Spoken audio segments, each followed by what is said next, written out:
life I don't have money. Hey, I don't taste money. Hey, my God, I'm allergic to poverty. You saw it? So I'm using my sense to gather the property. Say, okay, now. No time, like the Statue of Liberty. Nobody knows tomorrow, so I'll be holding my destiny. Hey, as if you said a jungle, some people they bubble. I continue the struggle, struggle they double my estero. As if you said a jungle, some people they bubble. I continue the struggle, they double my hustle. Hey, so I'm giving my testimony. I'm giving the beat and I'm giving the heat. So hey. No, I'm giving them everything. Oh, I'm living my life like a chop money. Hey, I don't have money. Hey, I'm a testimony, my testimony, my testimony. I don't chop, I don't testimony. I don't testimony. Hey, I'm a testimony, testimony, my testimony. I don't chop, I don't testimony. Hey, I don't testimony. Hey, je m'appelle Chop Money. To be saving for rainy days. Cause in life is a delicate. So make you not see me as evidence. Baba gonna my confidence. His blessing and endless. As if he send a jungle. Some people they bubble. I continue the struggle. The struggle they double my estero. As if he send a jungle. People they bubble. I continue the struggle. They double my estero. Hey.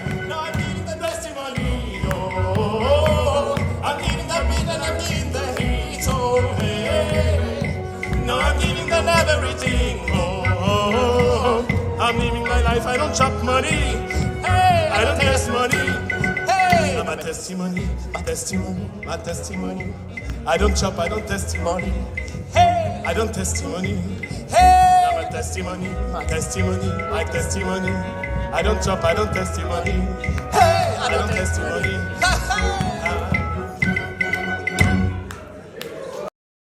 Is called that asked him to return at NDA. His two children had been shot by NDLA. One was 1 year old, the other one was 2 years old. He went to the hospital. The 2-year-old was shot in the eye. The other one died. And subsequent to that, NDLA were not even apologetic. They were just trying to harass him and take away the phone.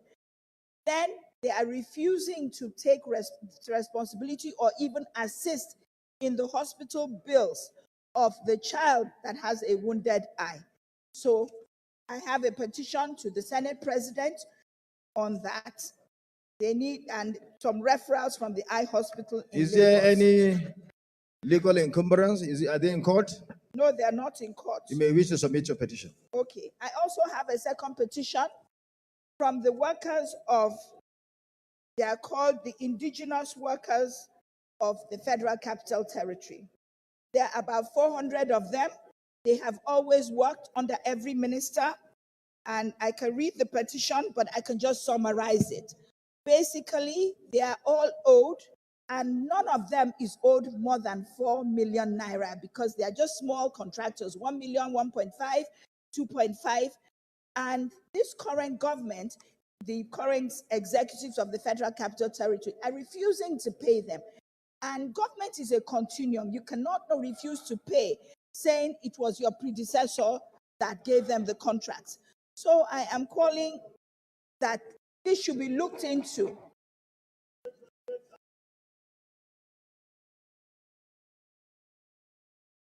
Take your seats. Take your seats.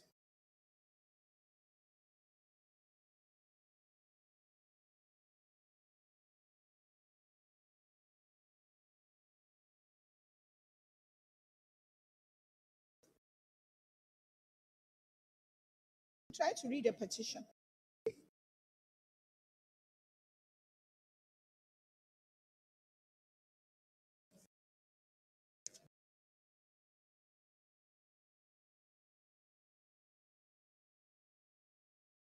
May I continue, sir? So, we are calling, in view of the foregoing, we are calling on the public petitions and the Senate to intervene into this matter. the monies they are owed is not a lot. And most of them, their children are out of school. Their lives have literally stopped because that is all they have.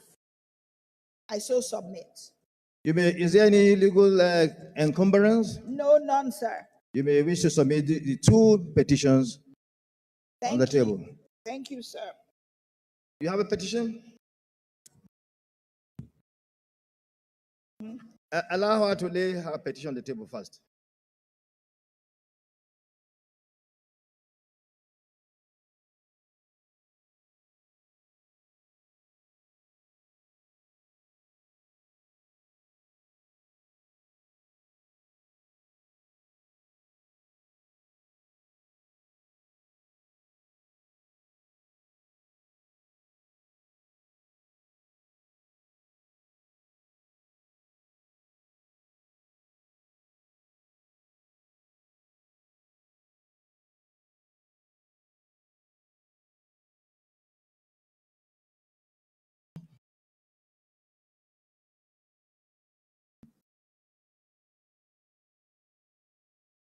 The two petitions are referred to the Committee on Ethics, Code of Conduct, and Public Petitions to report back to the Senate within 4 weeks. Thank you, Mr. President. My name is Ekong Samson. Is it a petition? Yes, Mr. President. Okay. Ekong Samson, Akwa Ibom South. I have a petition from Ekid People's Union, a major group in my constituency, reporting the activities of illegal mining in their constituency against a company called Rate Time Mining Company, a Chinese company in their environment. Respectfully, I would like to lay this petition before the Senate. It's not encumbered by any illegal issues. Thank you. You may wish to submit your petition. Point of order. No, wait.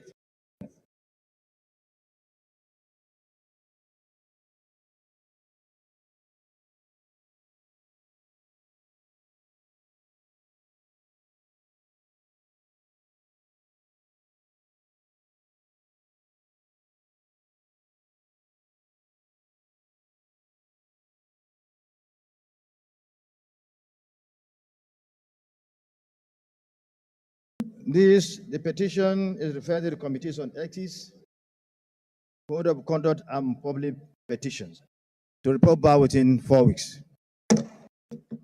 Distinguished colleagues, please, may I have your attention? My distinguished colleagues, you may wish to remember that we had a series of meetings between yesterday and yesterday on the tax reform bills that are before us. This was in consonance with the fact that we understand at all times that this Senate is the highest assembly in this country. The Senate is composed of men and women of wisdom, of some pedigree that have been entrusted by this country to legislate for them for the peace and tranquility and for the development of this country.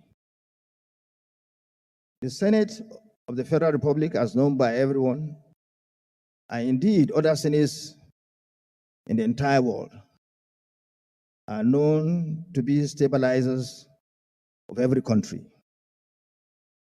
When there are difficulties, when there are disagreements, the Senate of each country at all times comes in with solution through dialogue and consensus to be able to solve such problems. And the Senate of the Federal Republic of Nigeria has been doing that since 1999. Because of this, we decided to put politics, ethnicity, regionalism aside, to seek among ourselves in order to find the way forward in respect to the issues surrounding the tax reform bills. It's on this note that we extended our view to the executive arm of government, and it was agreed that there should be a forum to sit down to look at the areas that are creating disagreements in order to resolve them, so that the entire country will remain united. United in our effort to solve our problems. Before the introduction of these bills, we know we've been faced with several problems, insecurity that we've been trying to solve, the president has been trying, and we'll also be working with him to solve issues about our economy, which is in line with global economic problems that I've been trying to solve. And we also agree that we shouldn't allow any other thing to come in to aggravate the problems of our country. It's on this note that has been agreed by the executive and also by us that there should be a forum that will sit with the judiciary so that we can sit down and sort out all these problems. The Attorney General, sorry. The Attorney General, sorry, I said not judiciary, the Attorney General, I'm sorry. The Attorney General of the Federation, so that we can sit and look at all the areas of disagreement and resolve them. Resolve them for the interest of this nation. It is therefore proposed that by tomorrow, there will be a meeting with the committee that we've set up here and the leadership to sit down with the Attorney General to look at those issues and resolve them. It's on this note that the Committee on Finance that has been, that the bills have been referred to, will hold action on public hearing and other issues until we resolve these issues. So by tomorrow, we shall sit, the committee shall sit with the committee that has been set up here, which I'm going to read the membership by one tomorrow, I think by 12 noon tomorrow, so that we can see all these areas and resolve them for the interest of our nation. I therefore read the members of the committee, the names of the members of the committee. Number one, Senator Abba Moro, the minority leader is the chairman. Senator Mohammed Tahir Mongono, representing Northeast. Senator Adamu Alero, representing Northwest. Senator Oji Uzo Kalu, representing Southeast. Senator Dixon, representing South-South. Senator Titus Zam, representing North Central. Senator Abdullah Yahya, chairman, Committee on National Planning. Senator Adiola Solomon, chairman, Senate Committee on Appropriations. Senator Sani Musa, chairman, Senate Committee on Finance. Senator Abiru, chairman, Senate Committee on Banking. And the entire leadership will be part of that meeting. I assure you everything will resolve. There will not be, all sides will be given the opportunity, and we shall resolve the issues before anything is allowed to go. Thank you very much.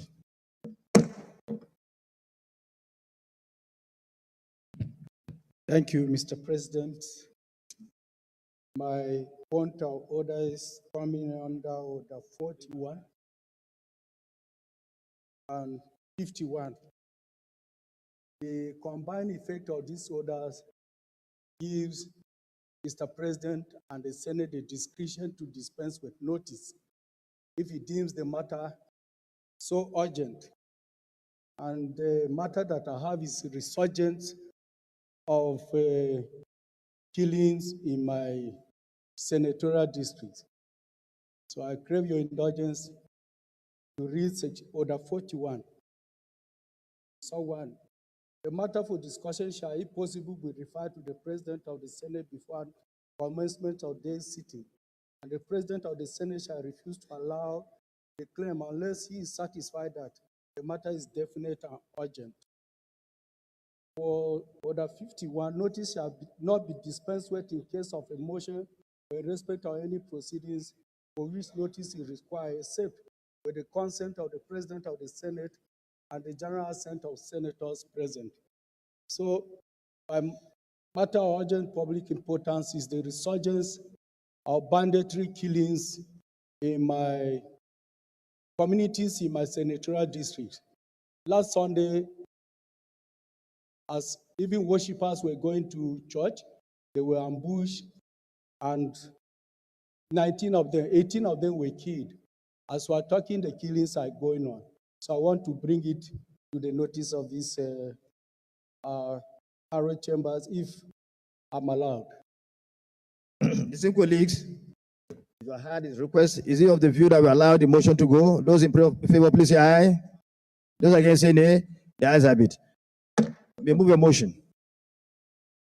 This motion on urgent need to take firm, immediate, and decisive action to stop continuing wanton killings in Ayilamo, Anyi, Udze, Adzege, and other communities in local government area of Benue Northeast Senatorial District.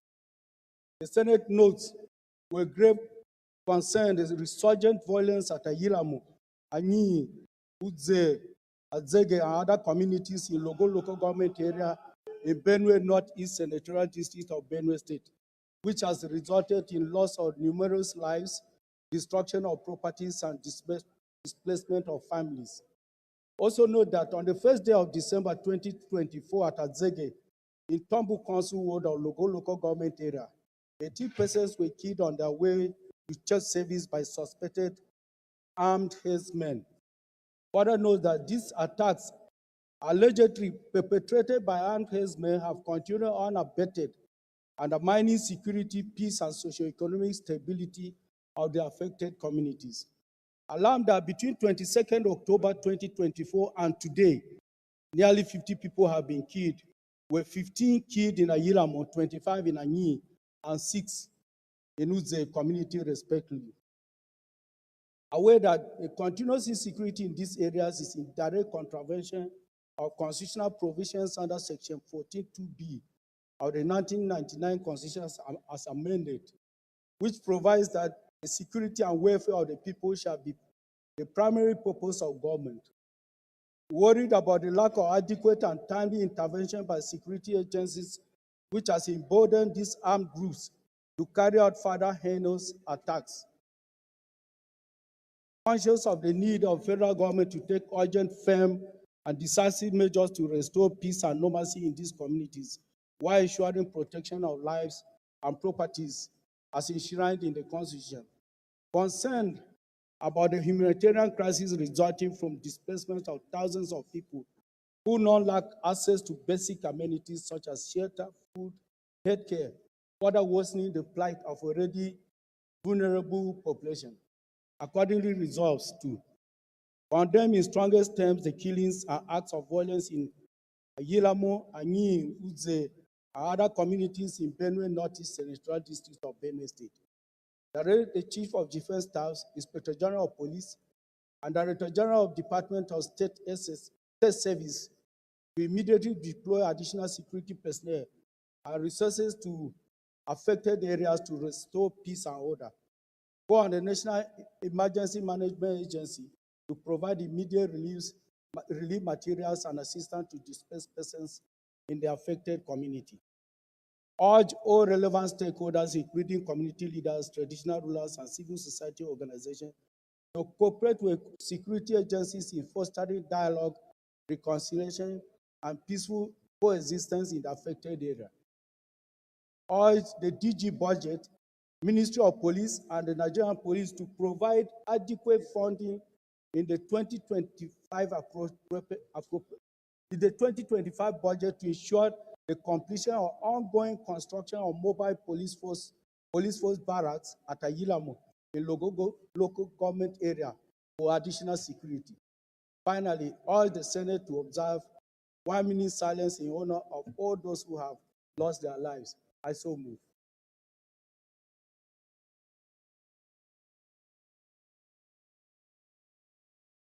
Senator Zam.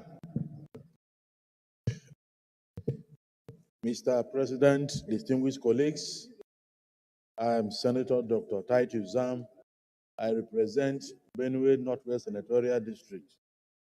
The President, I rise to support the motion ably moved by distinguished Senator Emmanuel Memga Odende, drawing attention of this Senate to the recent killings of innocent people who were on their way to worship the Almighty God, only to be ambushed and killed by herdsmen in Benue State. My dear colleagues, this has been a recurring decimal in Benue State.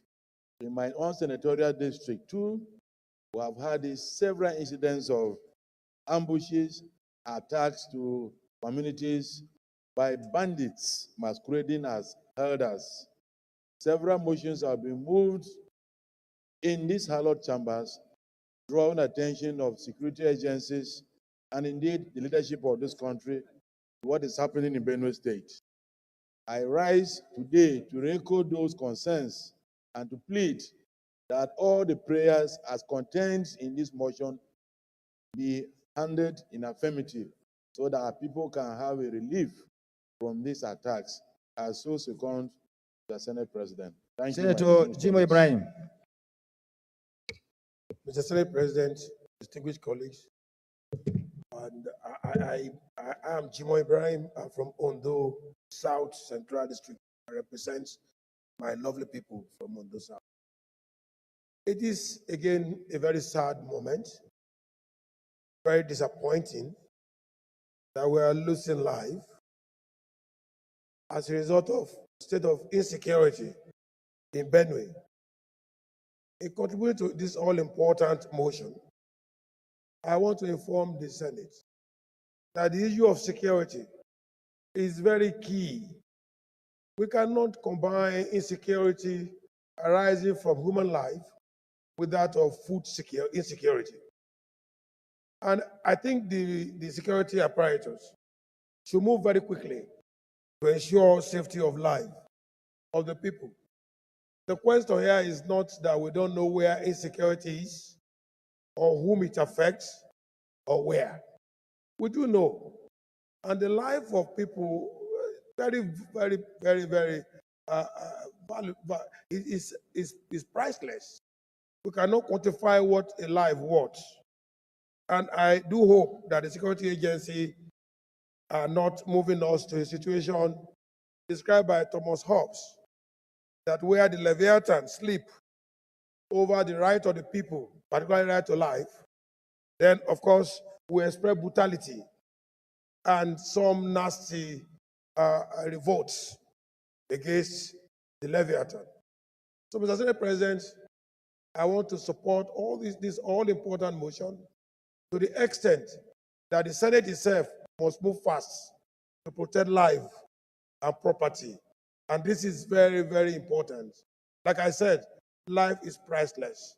And I also think we should actually observe a minute silent prayer for the soul of people that were lost in this very unfortunate incident. I don't want to take much of your time about this because the motion is very clear and unambiguous.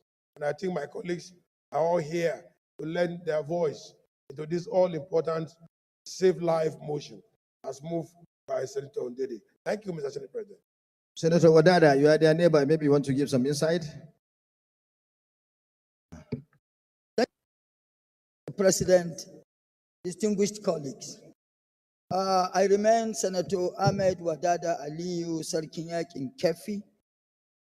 I stand to support this motion and to say in supporting it that it is most unfortunate that in this day and age where people are planning to move to the planet Earth because of development, because of, development in all ramifications, we are still here killing ourselves, shedding human blood as if we are shedding the blood of mosquitoes. And we all know spiritually or religiously, where a people, continue to shed human blood the way it happens in Nigeria, there is no way anything good will happen to such a people. And this tells us or informs us or goes a long way to give us the reasons, to provide reasons for which all efforts put in so many areas seem not to be working. So for crying out loud, let's have that God that we all claim to serve. We are a religious people, but by our conduct, we turn out to be highly ungodly. So what's the essence of religion if you are not godly? So let's be as godly, as religious as we have portrayed ourselves to be, and secure our society or our various communities, because without peace, there's virtually nothing reasonable or tangible that can be achieved. I saw support. Minority Leader. Thank you, Mr. President. Distinguished colleagues, I rise to lend my voice of support to the motion moved by distinguished Senator Emmanuel Dende. Mr. President, it is with some level of sadness that I have to stand up like other colleagues to speak on the state of insecurity across the country. Mr. President, you will recall that only recently we praised our armed forces on the efforts that have been made so far to abate the recurring incidents of arms attack. Mr. President, it is convenient for us to sit here and talk about suspected armed herdsmen. And you want to recall that this is not the beginning, this is not the start of herdsmen in Nigeria. The new dimension that has been added to this situation is the fact that these herdsmen don't just come to rear their cattle, they just come, kill, maim, and go away. And what it means, therefore, Mr. President, is that there is more to it than mere herdsmen. It means that there are foreign elements that are involved in this matter. And where they come from, their identity, remains a mystery. I think that even as asymmetric as the situation looks like, the guerrilla war-like attacks, I think that more than using this kinetic method of force, we must identify deliberately the type of human beings that are perpetrating these acts across the country. Today we are talking about local government and various communities. But Mr. President, I want you to note that this thing is appearing to be occurring in most parts of the country. And so, while advocating for some proactive measures to prevent these acts, we must get to the roots of where these people are coming from. And they are raising the tab for constantly coming to kill people and going away. Until we address the root cause of this movement, Mr. President, we may continue to debate this issue of armed herdsmen attack without finding a solution. And so I want to sympathize with my brother who has had this unfortunate incident, but at the same time urge this Senate to go beyond mere attacking the incidents and asking the armed forces to take actions and address the root cause of the problem of armed herdsmen attack. We're talking about, like I said, Logo today. In Benue State, the Akatu people are constantly under attack. The Apa people are constantly under attack. The Tupo people are constantly under attack. And that is how it is virtually across the country. Mr. President, I think that we must do more than being aware of this situation and asking the armed forces to take proactive actions and go beyond that to say, let us find the root cause of these attacks. Thank you, Mr. President.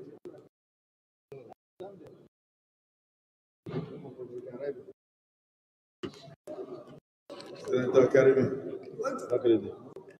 Thank you, Mr. President, for giving me this opportunity. My name is Karimi Sunday Steve. I represent the people of Kogi West. Mr. President, my colleagues, last week, with some of my colleagues, we traveled to Morocco. And in Morocco, we traveled from Marrakesh to Casablanca by road, a distance of around 300 kilometers in a bus. All along, we were asking ourselves, we never saw people moving cattle about. Cattle were kept in ranches. But in Nigeria, we see cattle moving all over the country. The solution is in our hand. We have decided as a nation to play politics with the security of this nation. If we want to solve the problem, we can solve the problem. In Morocco, you don't find such thing. In many parts of the world, in Nigeria, in Egypt, you won't find something. But in Nigeria, we allow it. We are elected to serve our people, and we have to do the best for our country.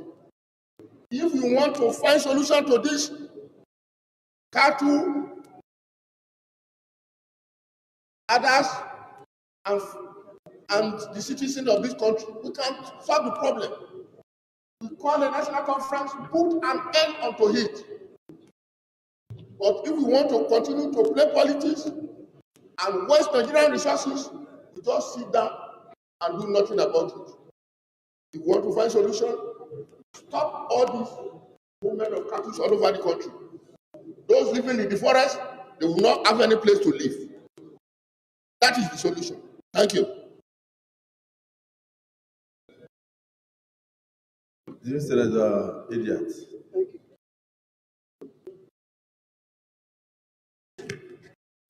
Your Excellency, the Senate President, distinguished colleagues, I'm Idiot Olunoti Adebule. I represent the good people of Lagos West. Your Excellency, I want to commend the armed forces for all they are doing, all they've been doing to ensure that the issue of insecurity is reduced to the barest minimum in our country. Sacrifice, their loyalty, their dedication, and their commitment to ensure that we eradicate insecurity in our country is commendable. However, it must not be about the armed forces alone. All of us has a role to play. We are all leaders in our different senatorial districts. We are all leaders in our communities. It is expected of us that should not be limited to carrying arms alone. It should also include us taking the responsibility of talking to our people in our different communities. The advocacy to ensure that we tell them the implication of what they're doing are also commensurate with those who have lost their lives. May Almighty God have mercy on their souls. But it is important that we must not limit it to us coming there all the time to come and be commensurate with the people. We must take action. And as such, it is not, like I said earlier, it should not be limited to the armed forces alone. All of us has a role to play. We should continue the advocacy. We should ensure that issues that need to be reported are reported. And of course, I want also to charge the newly established Ministry of Livestock Development to know that this is part trying as much as possible to ensure that through the communities we are able to identify and list out those who are identified elders in our communities. This is one thing that will help us a great deal. Definitely, if we are able to identify these people, we're able to establish this.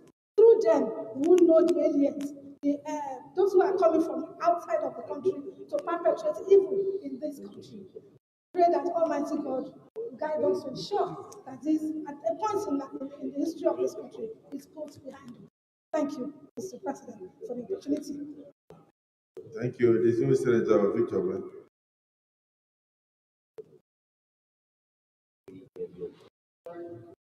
Thank you, Mr. President. Distinguished colleagues, my name is Senator Victor Ume. I represent Anambra Central Senatorial District. Mr. President, I have risen to say a few words on this motion. Not that what I will say will be different, because we have had motions like this severally in the past from across the country. This Benue State has been a very sore spot in this type of gory killings. I remember 2018, April 2018. People ran into a church, killed the priest, the catechist, and 17 worshippers in the mass on Sunday. The motion was brought to this Senate by Senator Barnabas Gamade. This thing happened at West East local government area of Benue State. Ever since then, repeat killings have taken place in many local governments in Benue State.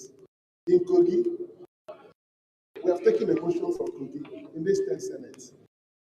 In Uzowa local government area in Enugu State, these people have continued to kill people in their respective homes. I know that there was a time, there was a hot debate in this chamber on what to do on the prompting of Senator Titus Zan. He has a bill on that matter. We also resolved that there should be a national summit to discuss how to stop this killing. This type of killing is rampant, and our country cannot continue knowing a problem. We play ostrich to the problem. We don't want to confront it. We don't want to take actions that will stop killing of citizens like this manner. Look at what our brother Dende has just brought now. It's heartrending. So many people have been killed, over 50, within the same axis, and we say they are herdsmen. We must find a way to solve our problems, because a nation that leaves a problem unsolved will be consumed by that problem. This is a constant menace among us. So I want to say that, Mr. President, all of us in this chamber and outside will not pretend not to know that these things are happening. Let us please stop bloodletting. Killing of people is not good, it's barbaric. Nobody can take human life in the manner they take it in this country. And when we say these are the people doing it, after we'll pass prayers in the motions, and there is no deterrent to this thing happening again. Today it has happened again in Benue State. I want to commiserate the people of Benue State, and indeed all Nigerians, over this merciless killing of people, particularly on a day of worship on Sunday, when people are not on guard, going to worship God, they'll be mowed down, and the motion will come here. This chamber is not a place to report deaths, because it's frightening. We don't need to be receiving these things. Let us take action. It's action that we shall take to stop this thing from happening. So, Mr. President, I pray that you will, under your leadership, take the appropriate actions. This thing should not continue every time people are killed. That we're informed by a motion here. We pray for the repose of their souls. Next 1 month or 3 months, they will kill again. The same people killing. So we are frustrated, and I pray that Nigeria as a country must solve this problem of headers killing people in their ancestral homes. It's only when we do it that we put this problem behind. Otherwise, if no action is taken and the killings continue, there's no point informing us. So I'm so sad, Mr. President. That's why I stood up to speak again. Every time a motion like this came to this chamber, I've always stood up to speak against it. We must find a solution to it. So thank you, Mr. President. Thank you. And I'm sure you have had me. Thank you. Let's give Senator Edmuto an opportunity to add his voice. Then we go into the prayer. Thank you, Mr. President, and my distinguished colleagues.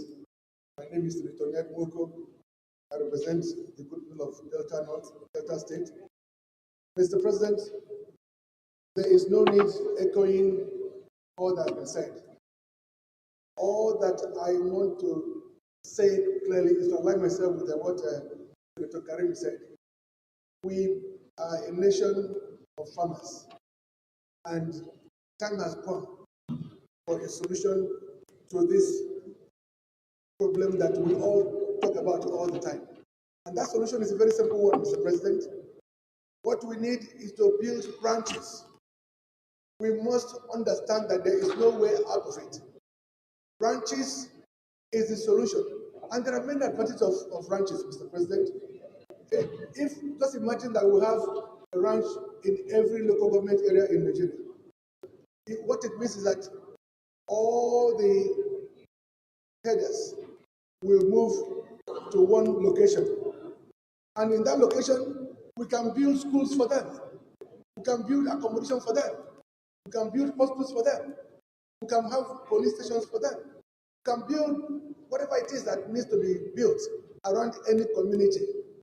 Mr. President, once we can rise to this responsibility of building ranches, another importance of this, or advantage of this is this. You see, Mr. President, when you compare cows in Nigeria with cows in Morocco, ask Karimi and Co, they'll tell you, cows in Morocco are better fed, they are well looked after, because they don't trek from Maiduguri to Asaba. They don't trek from Lagos to, to Benue State. Cattle kept in one place and fed in one place are better fed and they look better. It's even safer for the herdsmen as well. But for the herdsmen, they are also threatened. Many of them are threatened. That's why they carry guns. If you ask them why they carry AK-47, they'll tell you because people are stealing their cows. People are killing them. So by the time they are settled in ranches, all that will fizzle away. So, Mr. President, when it comes to the issue of the prayer, I think we should look for a prayer that deals with the establishment of branches across the nation.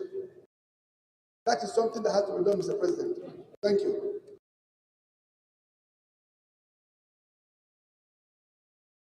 Colleagues, let me thank everybody for your contributions. Thank Mr. Senator Udende for bringing this matter of urgent public importance. We go straight into the prayers. Prayer 1. Condemn in the strongest terms the killings and acts of violence in Ayilamo, Ayin, Oza, and other affected communities in Benue Northeast Senatorial District of Benue State. Those in support of prayer 1 say aye. Those against say nay. Aye is out. Prayer 2. Direct the Chief of Defense Staff, the Inspector General of Police, and the Director General of the Department of State Services to immediately deploy additional security personnel and resources to the affected areas to restore peace and order. Those in support of prayer 2 say aye. Those against say nay.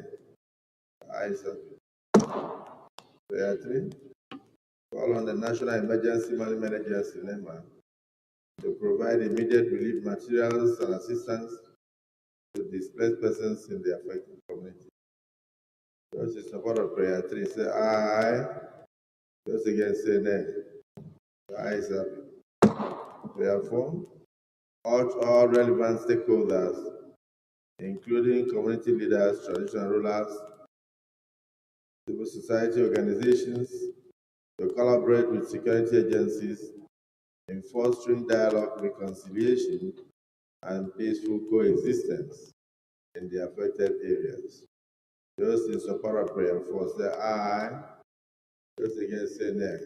The ayes have it. Prayer 5. Urge the Director General of Budget, DG Budget, the Ministry of Police Affairs, and the Nigerian Police Force to provide adequate funding in the 2025 appropriation budget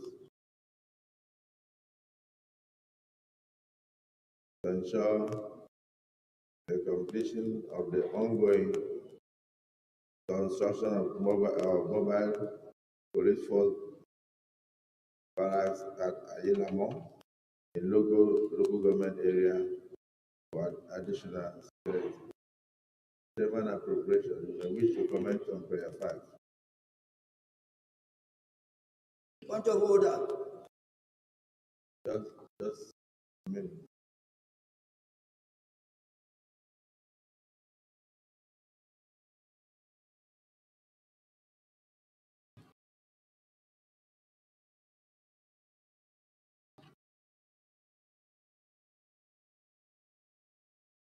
Mr. President, very distinguished colleague, Adiola Solomon Olamilekon, representing Ogun West Senatorial District in the Senate of the Federal Republic. Mr. President, all the DG budget, the Ministry of Police Affairs, and the Nigerian Police Force to provide adequate funding in the 2025 appropriation budget to ensure completion of the ongoing construction of mobile police force barrack at Ayilamo in local government area for additional security. Mr. President, yes, the prayer is valid, but what we can say is that, as you are aware, sir, that each agencies of the government have been given their envelope for the year, and I want to strongly believe that the Nigerian Police Force should prioritize this project in their budget.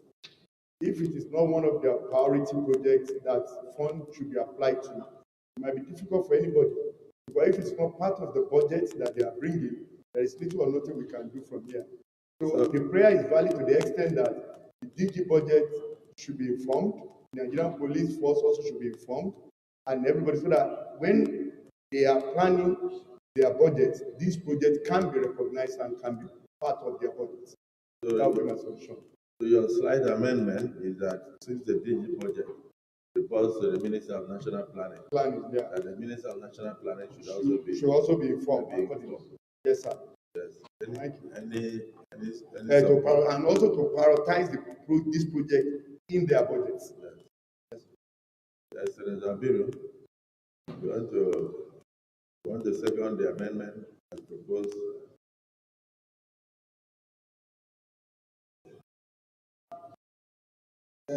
Thank you, Mr. President. My name is Adetokunbo Abiru. I represent Lagos East. I rise to second the amendment as proposed by Senator Olamide. Thank you, Mr. President, and my distinguished colleagues. Distinguished colleagues, the Chairman Appropriation and Chairman Banking have proposed that we add the Minister of National Planning, and then, of course, urge them to prioritize this project in their estimates for 2025 appropriation.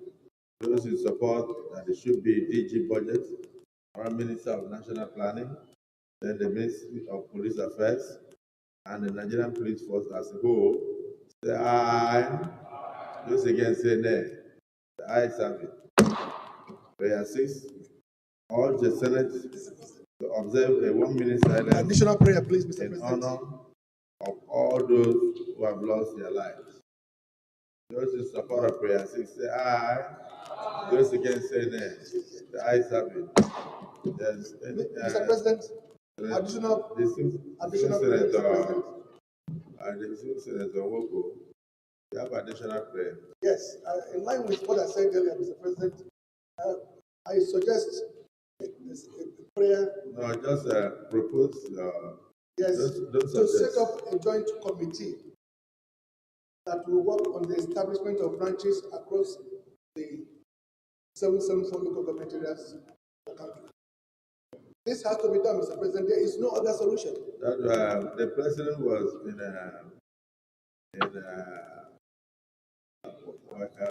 was it in China? Where was in Brazil, and he made a lot of inroads into the issue of livestock production in general, and a lot of investors are coming in that direction. So I'll propose that you bring additional, you can come with a motion in line with the diplomatic shuttle of Mr. President and the outcome for the Senate's constitution. Outside that, I want to thank Senator Bangira. Yes, additional prayer. Thank you very much, Mr. President. Distinguished colleagues, I'm Babangida Hussaini, Senator representing Jawano West. Additional prayer, I'm proposing that the Senate directs all relevant security agencies to take proactive measures to check the proliferation of small arms through our land and sea borders. I so submitted. Any seconder? Yes, Senator Antoniani. Mr. President, distinguished colleagues,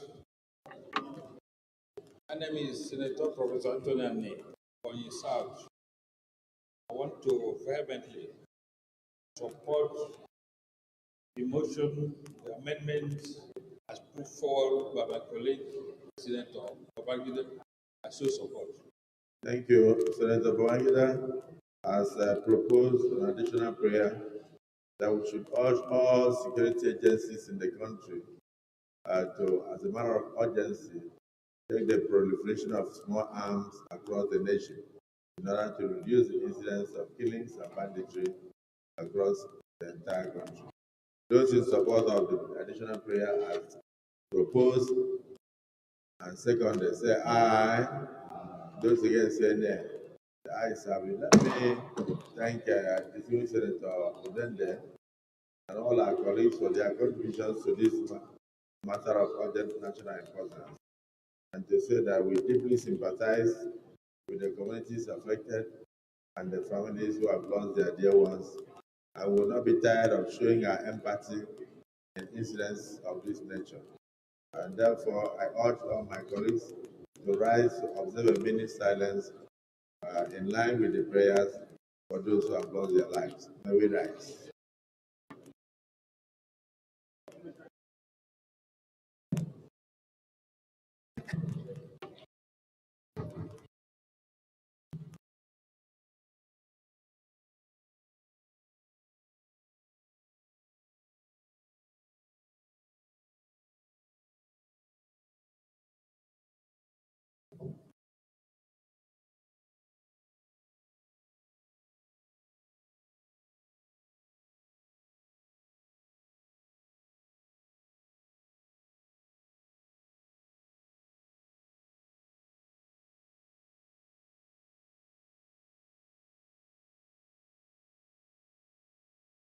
And the souls of our fellow Nigerians were raised from the mother Ayilamo, Ayin, Uze, and Zenge, and other communities in local government area of Benue North, East Nigeria District of Benue State.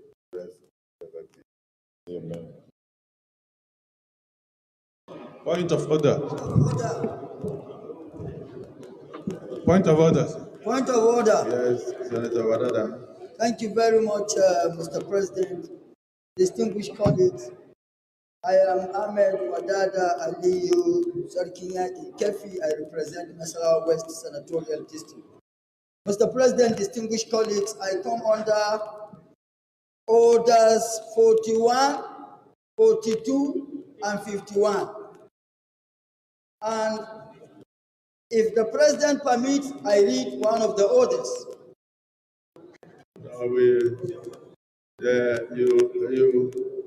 You may not read because you lumped personal explanation with matters of urgent national importance.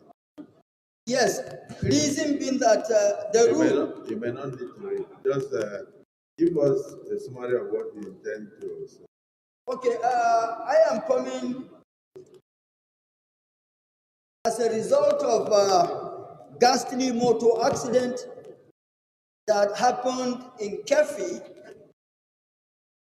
in an area called Total Roundabout. Okay, so come under order 42 because we have already taken one matter of urgent national importance. That is it. That's why I lumped them, sir. No, don't.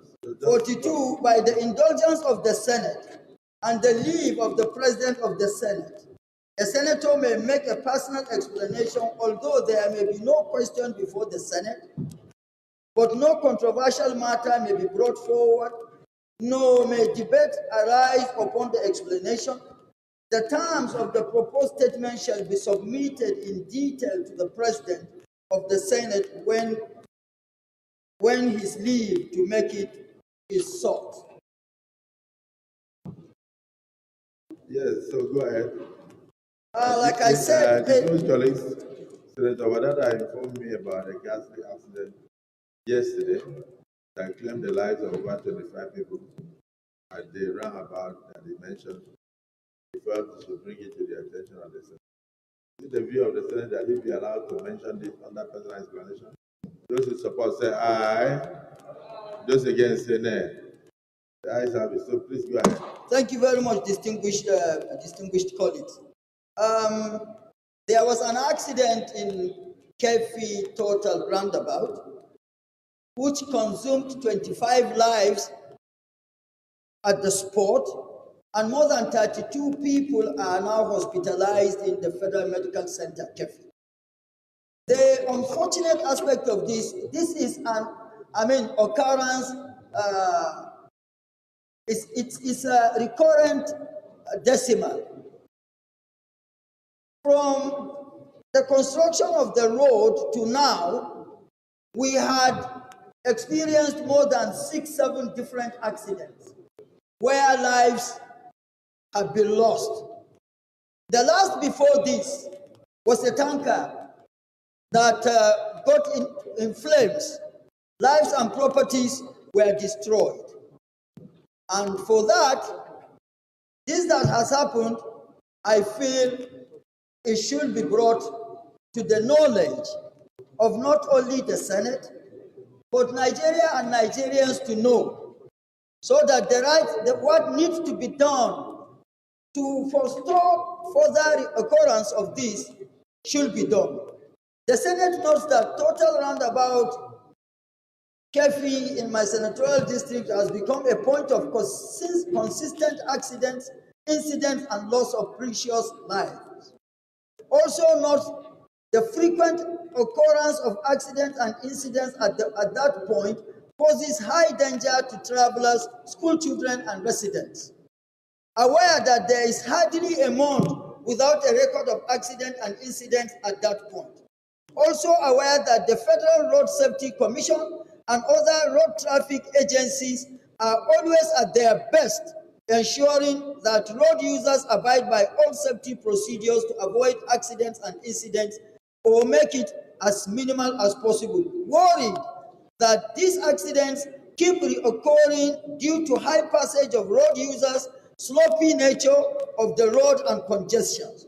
Also worried that if nothing is done to eliminate the dangerous intersection on that road to improve the traffic flows and enhance safety, the risk of collision will continue to be high and likely loss of precious lives will continue. Saddened that on Tuesday, 2nd November, an accident occurred at that same point, leading to the loss of 25 lives, with more than 32 seriously injured and now hospitalized. Whereas The construction of a flyover at that location will greatly reduce the risk of accidents and ensure free flow of traffic.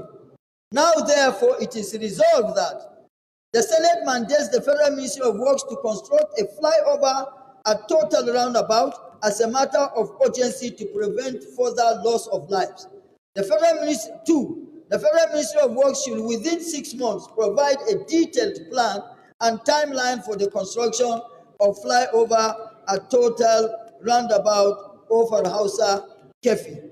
Mr. President, distinguished colleagues, with this, I seek the support of my colleagues for these prayers and also a 1-minute silence to be observed for the lives that have been lost. And I enjoin my colleagues to support this motion so that the needful will be done. Thank you, Mr. President. I so move. Thank you, distinguished Senator Wadada. We came under Order 42, and there is no need for us to debate it. But on behalf of the 10th Senate, I want to join you in extending the condolences of this august chamber to the families of those who lost their lives. And to say that, yes, indeed, your prayer will be communicated to the Ministry of Works and Housing for further actions. My dear colleagues, because Nigerian lives have been lost in a terrible accident involving 25 lives, I will rise to observe 1 minute silence in their honor.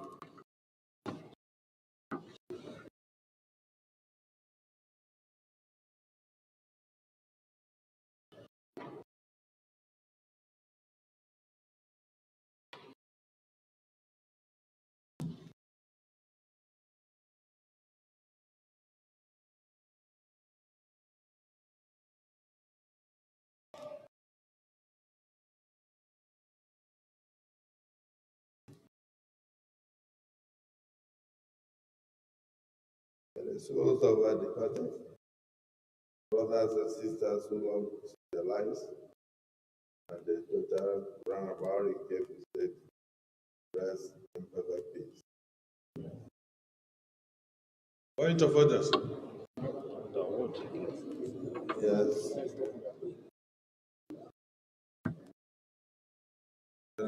Senator Ani. Point of order, sir. Senator Ani. Senator Akabondo.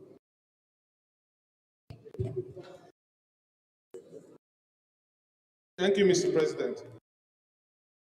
Mine is a matter of urgent public importance, and I come under Order 41.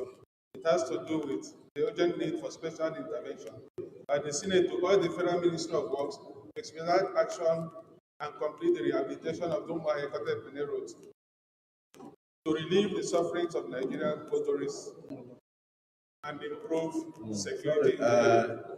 Distinguished colleagues, is it the view of the Senate that Senator Akabondo, since we have taken a matter of urgent importance in line with our rules, we are allowed to bring this in the next legislative date? Those in support say aye. Those against say nay. So please bring it up in the next legislative date. Leader of the Senate.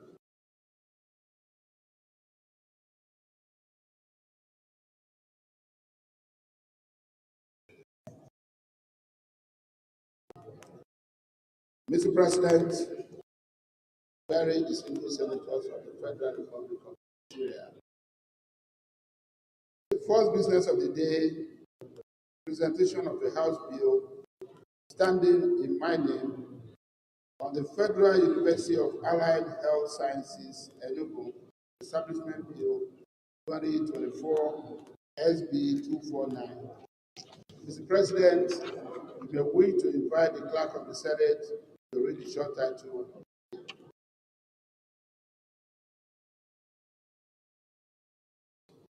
Clerk of the Senate.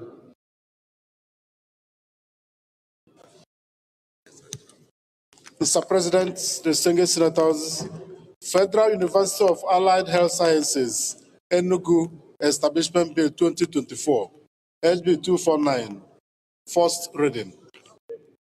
Distinguished colleagues, Federal University of Allied Health Sciences, Enugu, Establishment Bill 2024, AB 249, first reading taken. Leader of the Senate. Mr. President, very distinguished senators, the second business of the day is the presentation of a bill standing in the name of most distinguished Senator Garba Musa Medoki on the National Orientation Agency Act, Repeal and Reenactment Bill 2024, SB 230. Mr. President, we wish to invite the clerk of the Senate to read the short title of the bill. Clerk of the Senate. Mr. President, distinguished senators, National Orientation Agency Act, Repeal and Enactment Bill 2024, SB 230, first reading.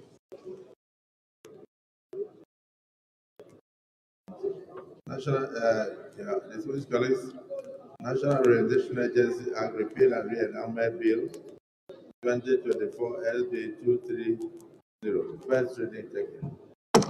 Leader of the Senate.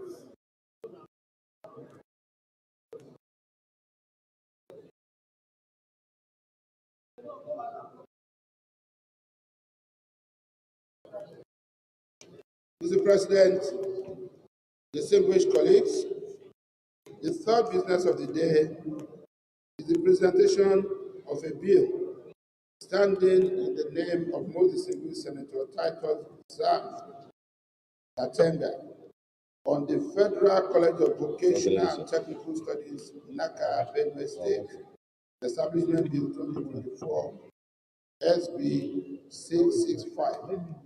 Mr. President, you may wish to invite the clerk of the Senate to read the short title of the bill.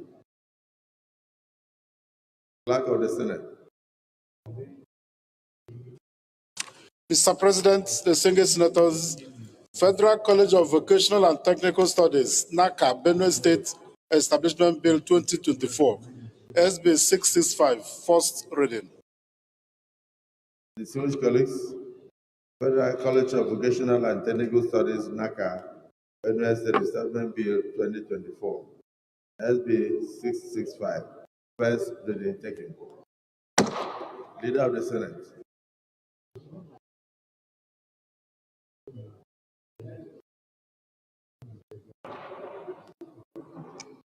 Mr. President, very distinguished colleagues, the fourth business of the day is the presentation of a bill standing in the name of most distinguished Senator Oyewumi Kamoru on the Federal College of Vocational and Technical Studies Establishment Bill 2024, SB 666. Mr. President, you may wish to invite the clerk of the Senate to read the short title. Clerk of the Senate. Mr. President, distinguished senators, Federal College of Vocational and Technical Studies, Establishment Bill 2024, SB 666, first reading. Distinguished colleagues, Federal College of Vocational and Technical Studies, Establishment Bill 2024, SB 666, first reading taken. Leader of the Senate. Mr. President, very distinguished colleagues, the fifth business of the day is the presentation of a bill standing in the name of most distinguished Senator Dr. Jimo Ibrahim on the Constitution of the Federal Republic of Nigeria 1999 Alteration Bill 2024, SB 667. Mr. President, may we to invite the clerk of the Senate to read the short title of the bill. Clerk of the Senate.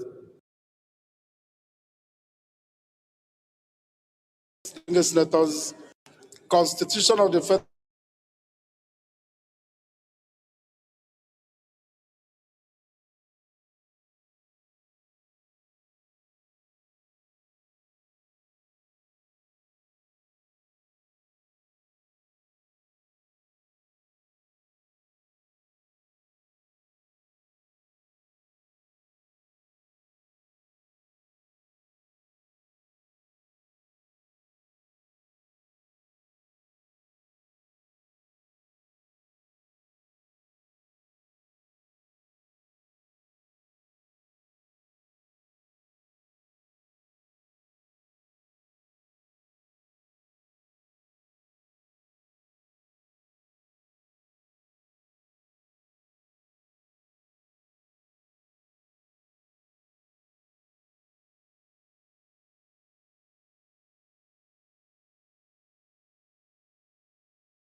Oyo Central, Deputy Chairman of Police Affairs.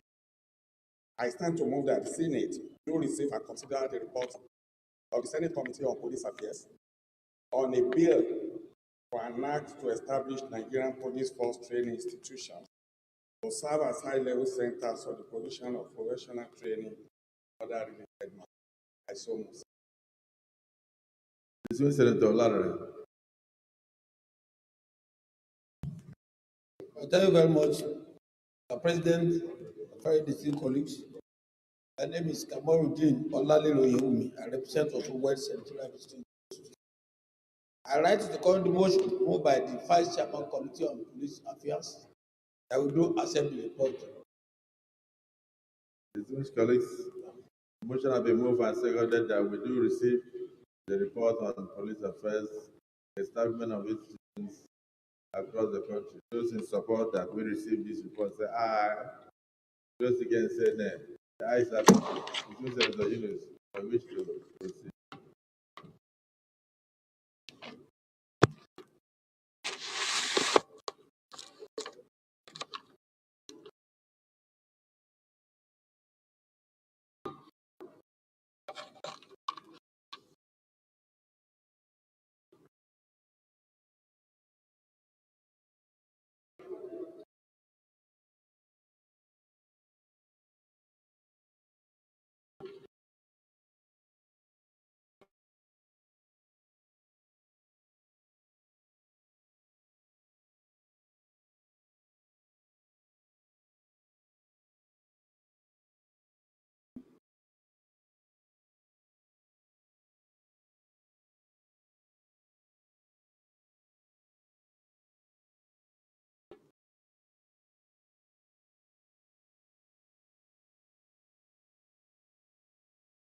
So you move a motion for us. Mr. President, distinguished colleague, this is the summary of the report of the Senate Committee on Police Affairs on a bill for an act to establish the Nigerian Police Training Institutions. The Senate at its plenary sitting on Thursday, 28 September 2024, debated the general principle for a bill for an act to establish the Nigerian Police Training Institutions. The bill sponsored by distinguished Senator Abdulhamid Maidori underwent extensive deliberation. It was subsequently read for the second time and referred to the Senate Committee on Police Affairs for further legislative actions by Senate Order of Reverend NAS 106/R/1/304 dated 2nd October 2024.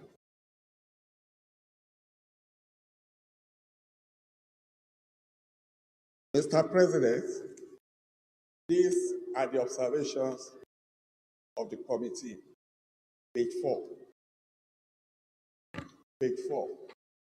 Based on the views expressed at the public hearing and analysis of both oral and written memoranda, the committee made the following observations. A, that the establishment of training institutions for the Nigerian Police Force will enhance the capacity of officers, making them better trained, better resourced, and well motivated to carry out their constitutional responsibilities. B, that many of these institutions, despite being almost 51 to 76 years old, lack legal and financial backing to enable them function effectively. And C, that some of these institutions are in deplorable conditions due to years of neglect by the authorities. Our recommendation: having carefully completed its legislative mandate on the bill, the Committee on Police Affairs recommends that the Senate will consider and pass the bill for an act to establish the Nigerian Police Force Training Institutions to serve as a very high-level centers for the provision of professional training and other related matters. In conclusion, Mr. President, distinguished colleagues, on behalf of members of the Senate Committee on Police Affairs, I sincerely wish to express my profound gratitude to the leadership of the Senate for the opportunity given to this committee to serve. So move. Distinguished Senator Nenge. Thank you, Mr. President. I move to second the motion ably moved by the chairman of the Senate Committee on Police Affairs. And in seconding it, I also want to express our profound appreciation to all the members of the committee for finding time to partake in this exercise. This is a very worthwhile bill, and it is important at every given time to create an opportunity to better our police force. Mr. President, the training of our police force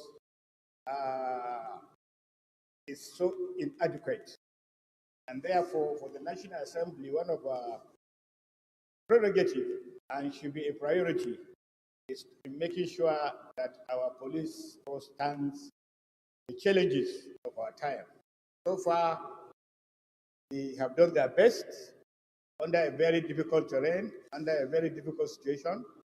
It is imperative for one to now say there is no way 350,000 police personnel will be able to police over 150 million Nigerians. It is an aberration.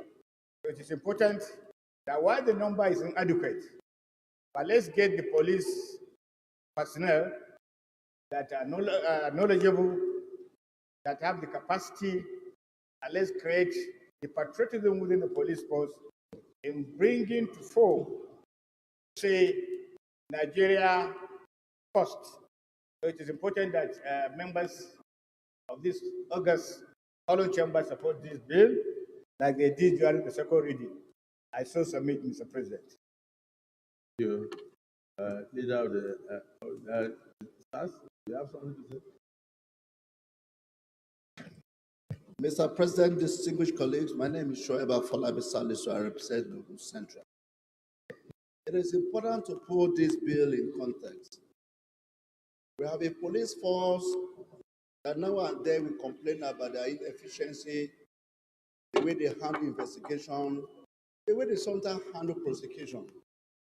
But what you don't have, you cannot give. Therefore, to equip the police to be able to function effectively, particularly at the time the country is going through some challenges, we need to have a framework to train them. And the training and manpower development requires that we have institutions that are legally established, that are budgetarily funded, and that therefore we can hold them accountable. Therefore, Mr. President, I fully support and enjoin our colleagues to please support this bill seeking to establish a legal framework for the various police institutions that we have in the country. If you look at other security agencies, they have an equivalent of their training institutions that are funded, that are legally recognized. It is only the police institutions they established over decades ago, no legal framework for them, and that's why they are treated as an annexure at every budgetary cycle. I therefore fully support that this bill should be supported and enacted into law to provide for the funding of the police training institution we have all over the country. I so support, Mr. President. Thank you, distinguished colleagues. I don't think there's anybody opposed to this bill. So, Senate Leader, may wish to move a motion that we revert to a committee of the whole for clause-by-clause consideration. Mr. President, distinguished colleague, I stand to move a motion that we resolve to committee of the whole to consider report. Minority Leader. Mr. President, distinguished colleagues, I support the motion that the Senate resolves into the committee of the whole to consider the report appropriately. I so second. Colleagues, the motion has been moved and seconded that we revert to committee of the whole to go into clause by clause consideration of all this, of the all important bill. Those in support say aye. Those against say nay. The ayes have it. Move into committee of the whole.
Distinguished colleagues, Nigerian Police Force Training Institutions Establishment Bill 2024, SB 470, clause by clause consideration.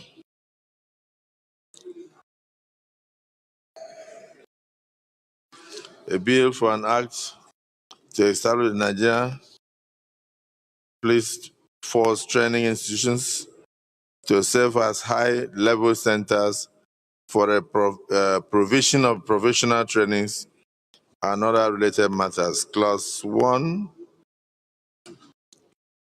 Those in support of Clause 1, the long title, say aye. Those against say nay. The ayes have it. Clauses 2,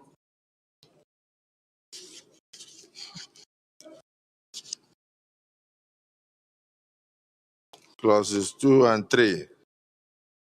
As written, those in support of Clauses 2 and 3 say aye.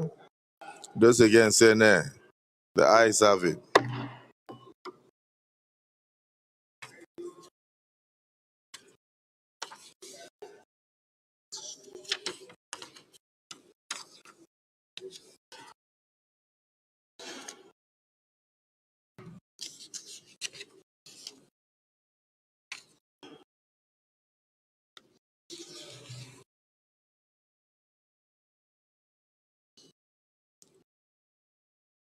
Clause 4, as written, those in support say aye. Those against say nay. The ayes have it.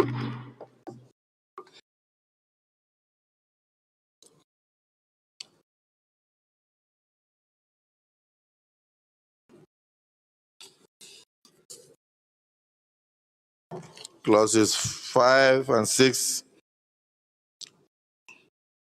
Those in support of clauses 5 and 6 as written say aye. Those against say nay. The ayes have it.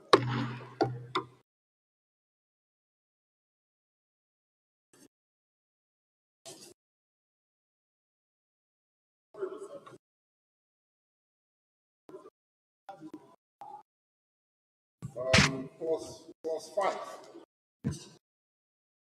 Henry Siraki Dixon, Bayelsa West.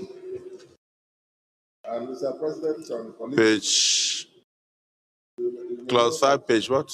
Yeah, I started life as a policeman. And Clause 5, page. That's why we are supportive. I've not seen the police training someone yet. I don't know. What line is it, Chairman? The police training school, no one in River State. I can't find it.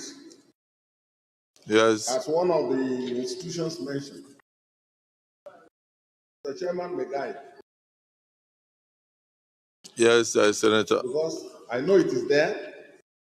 I received some training there myself too. Please check page 8.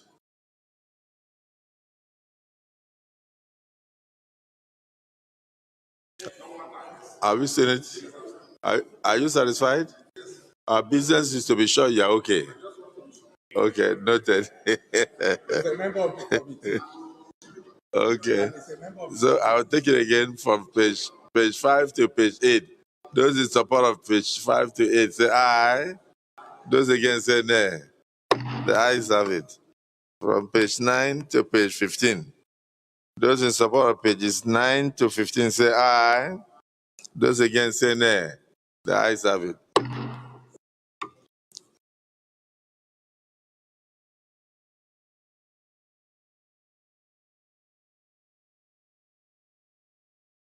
Having taken clauses 9 to 15, can we take from 16 to 20? Those in support of clauses 15 to 20 say aye. Those against say nay. The ayes have it. At least now we have seen the police training school in Riverside where the Distinguished Senator Seraki Dixon was trained. Or you were trained in Oji River. Okay. And then you abandoned the police for politics. Or you retired.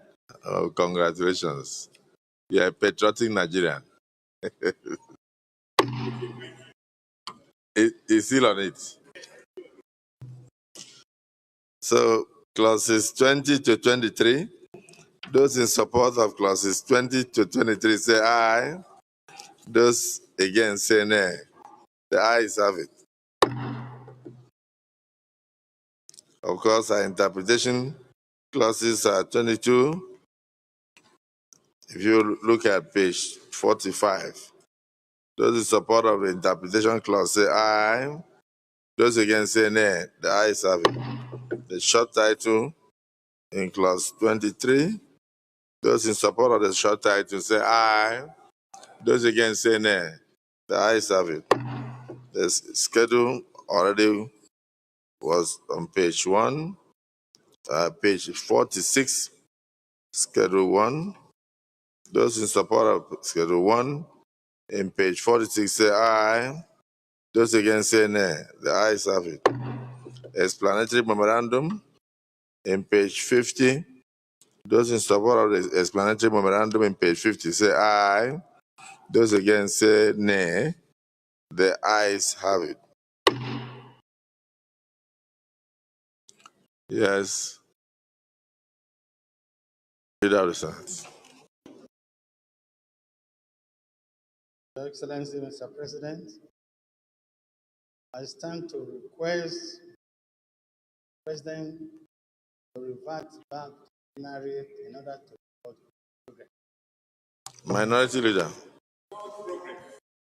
To report progress.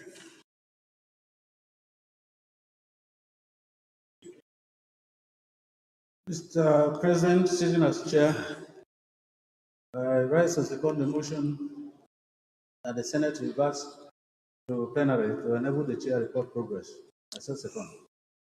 Thank you. I think the leader moved the motion in Chinese, but you corrected it in English.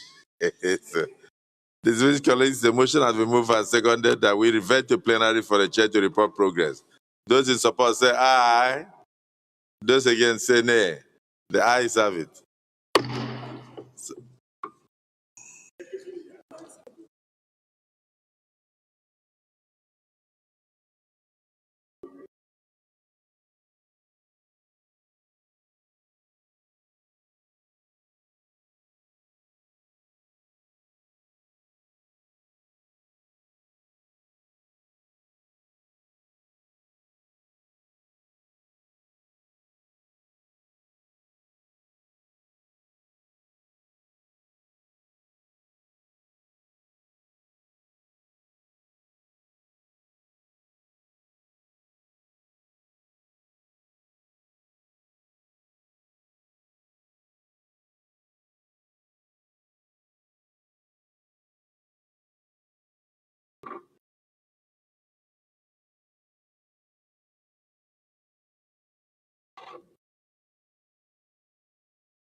Distinguished Senator Yunus, before I report progress, you may wish to approach the chair.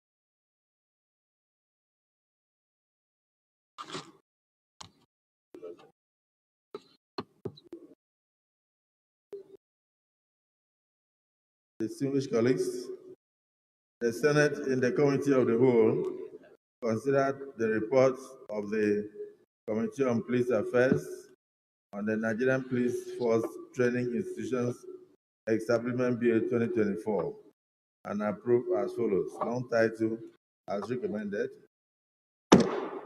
clauses 1 to 21 with amendments as amended. Interpretation clause 22 as recommended. Short title clause 23 as recommended. Schedule 1, page 46 as recommended. Explanatory memorandum, page 50 as recommended. Is this a true reflection of what transpired in the Committee of the Whole?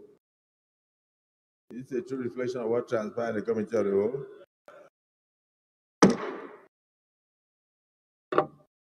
Let me make one explanation.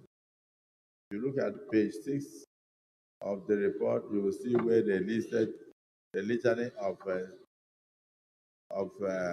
certificates, degrees, and all that will be given to the trainees on completion. These things will not be done by those institutions. They will be done in collaboration with the police university in Canada. That is why they said eventually they will get diplomas, certificates, and degrees, but not in those institutions. They will be done in collaboration with the police university in Canada. So I hope that explanation is noted.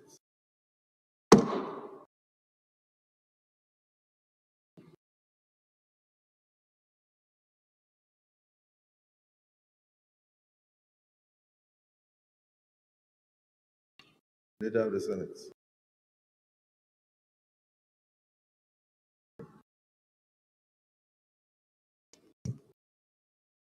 Mr. President, very distinguished colleagues, the second order of the day is the presentation and consideration of the report. I thought you will move a motion for third reading.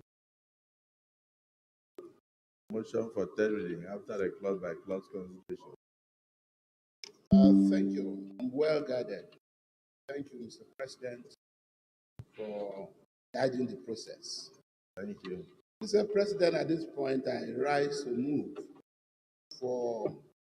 I move that the bill be now read the third time.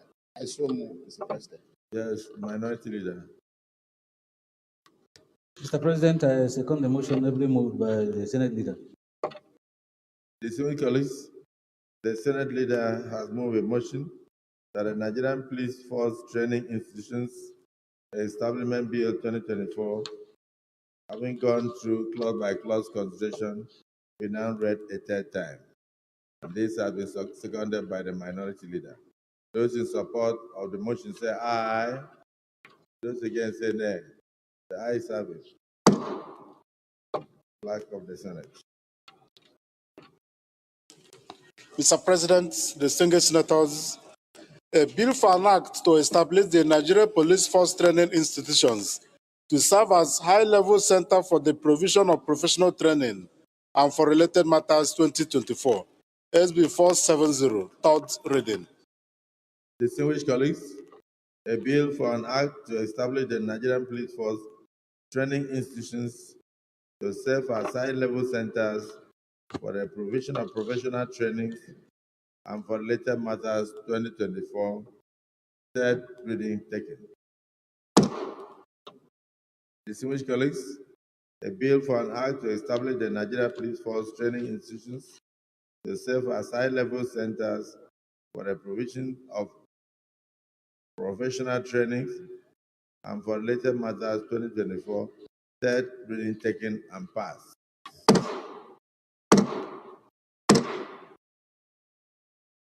Let me commend the Committee on Police Affairs, led by Distinguished Senator Plenary, and also commend Distinguished Senator Yunus, the Vice Chairman, and all the members of that committee for painstakingly taking this through for the benefit of all Nigerians. We believe strongly that an officer is as good as his training. And if you are not well exposed in training, there is no way you can excel in your professional career.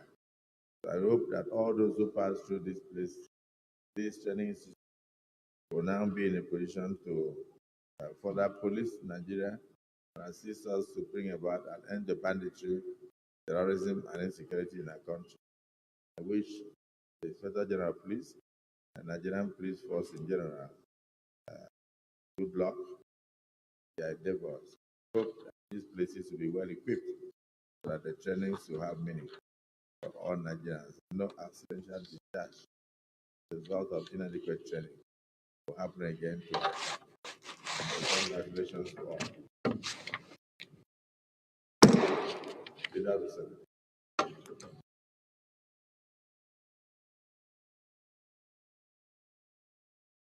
Thank you, Mr. President.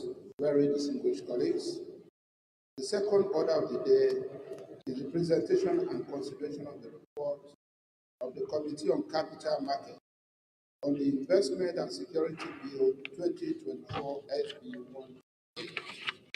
Mr. President, distinguished colleagues, you will recall that the bill was referred to the committee on Tuesday, 8 October 2024.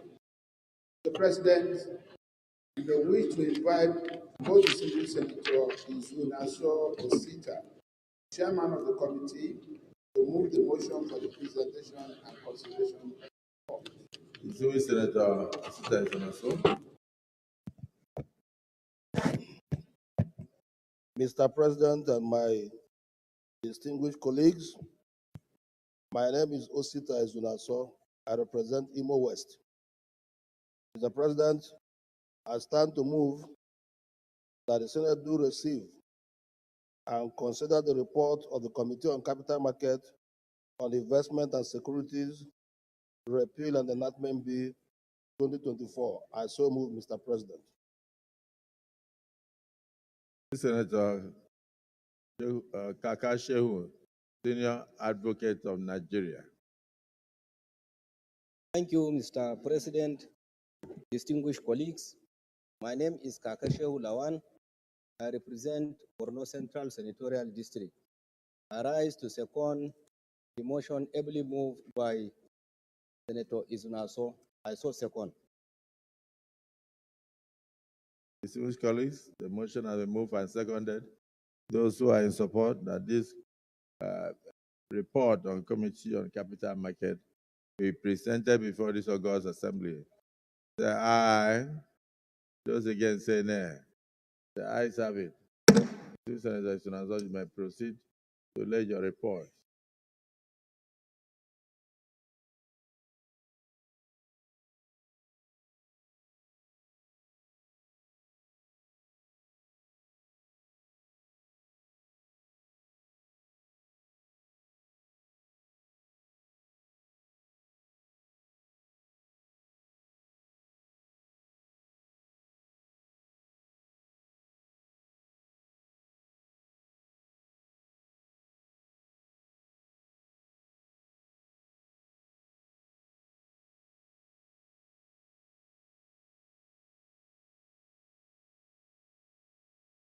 You may wish to summarize your report.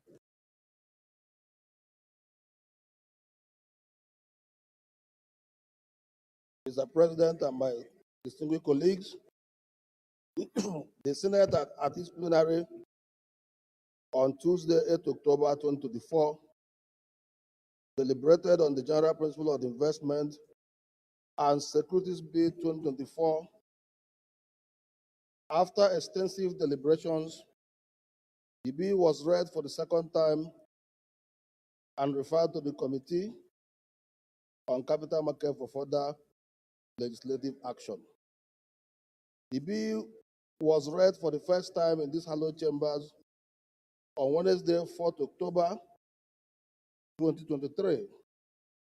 It was sponsored by distinguished Senator Michael Opeyemi Bamidele, CON, and my humble self, Osita Ezunaso.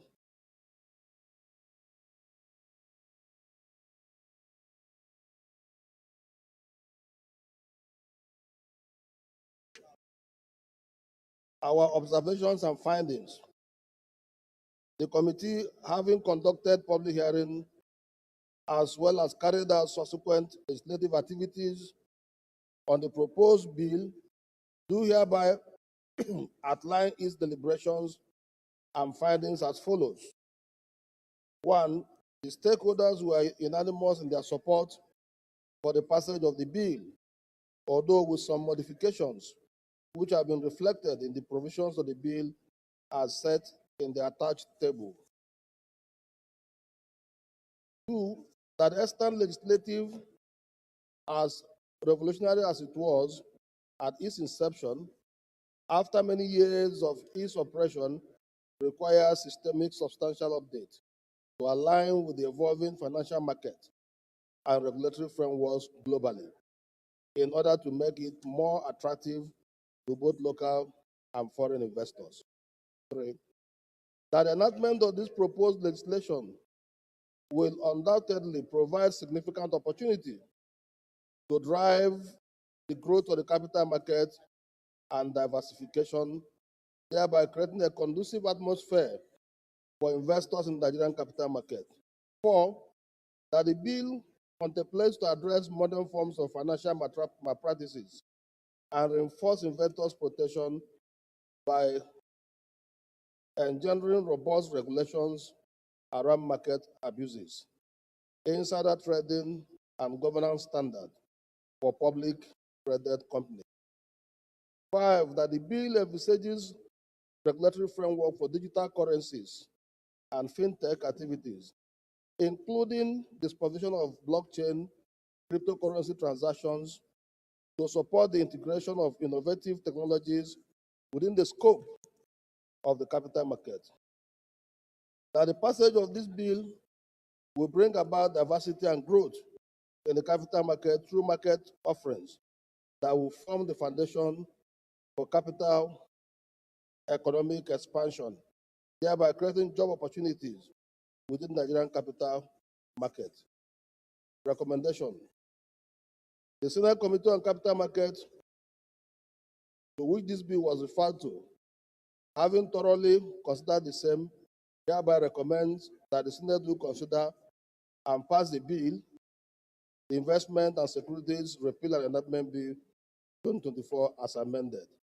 In conclusion, Mr. President, my distinguished colleagues, I wish to respectfully, on behalf of the committee, thank you for the opportunity to serve in this capacity. Thank you all.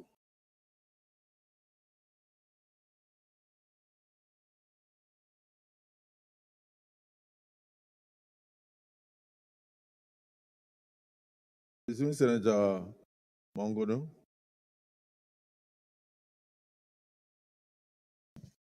Mr. President, distinguished senators, my name is Mohamed Tahir Monguno. I represent Borno North Senatorial District. Mr. President, this report is res ipsa locutor.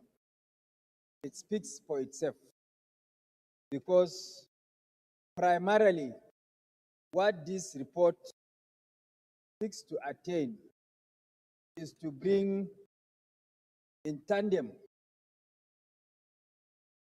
with international best practice the modus operandi of the securities and investment market, capital market within the Nigerian economy to protect investment of Nigerians, as well as safeguard unauthorized, illegal, unlawful, fraudulent, and unfair trade practices that has over the years negatively impacted on the way and manner we do business in Nigeria. So in that regard, Mr. President, distinguished senators, I support this report. Let me thank distinguished Senator Isunaso and all the members of his committee on capital market for doing a wonderful job.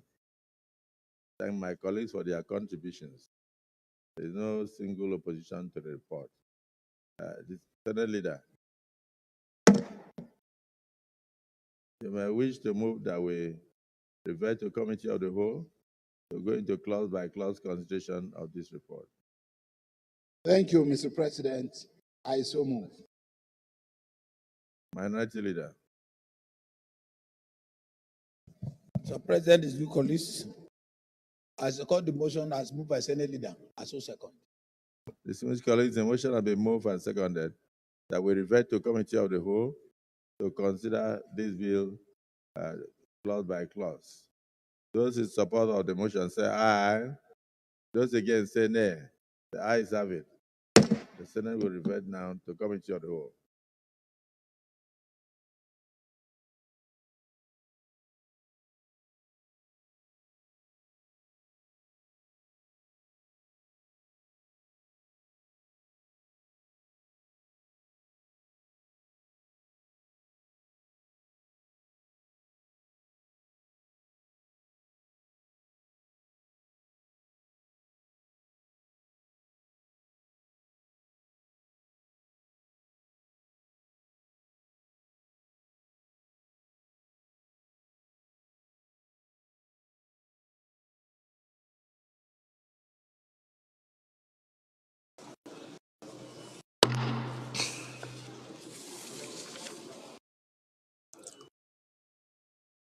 Yes,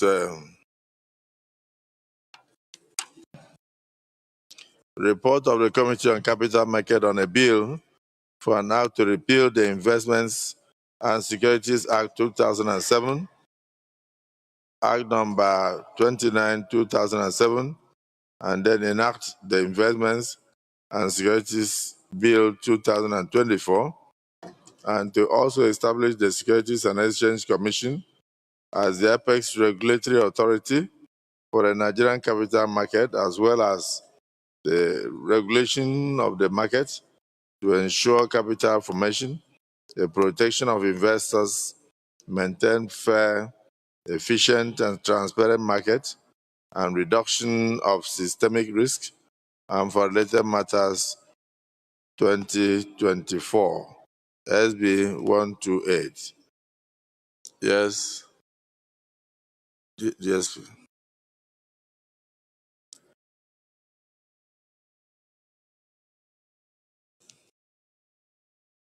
Clause 1. Those in support of clause 1 say aye. Those against say nay. The ayes have it.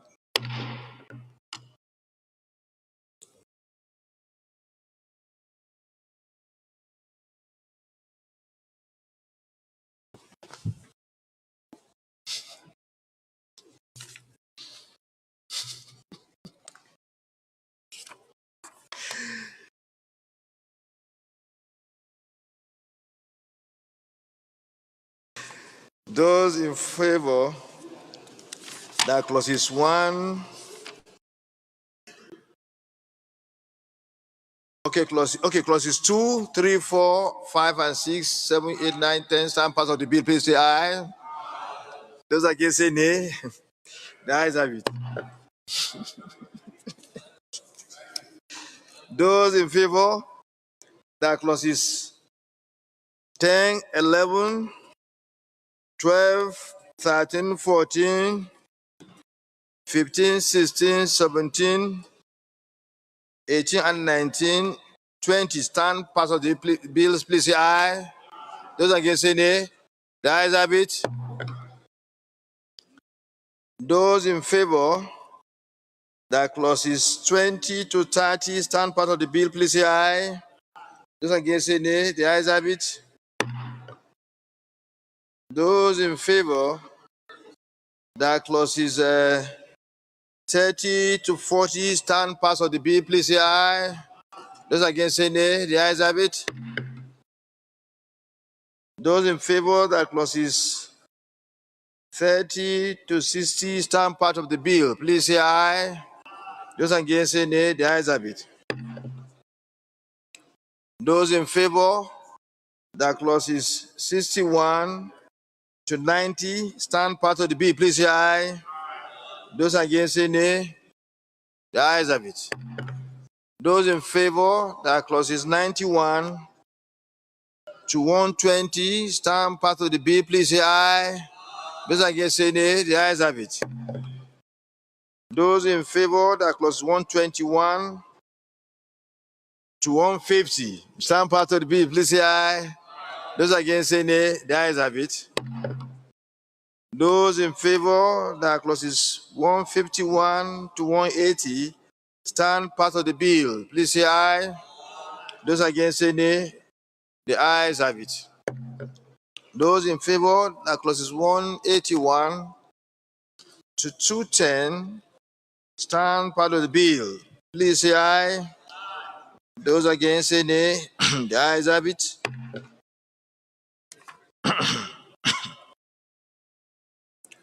Those in favor that clauses 221 to 230 stand part of the bill, please say aye. Those against say nay. The ayes have it. Those in favor that clauses 251 to 280 stand part of the bill, please say aye. Those against say nay. The ayes have it. Those in favor that clauses 281 to 310 stand part of the bill, say aye. Those in favor that clauses 251 to 351 to 358, 320, 358, please, should stand out of it, please say aye. Those against say nay. The ayes have it. Those in favor that the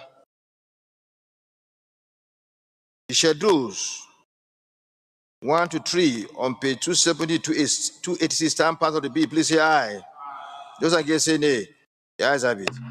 Those in favor of short title on clause 358, page 270, stand part of the bill, please say aye. Those against say nay. The ayes have it. Those in favor, please say aye. Those against say nay. The ayes have it. Those in favor of the interpretation on clause 357, page 257, stand part of the bill, please say aye. Those against say nay. The ayes have it. Is there a leader?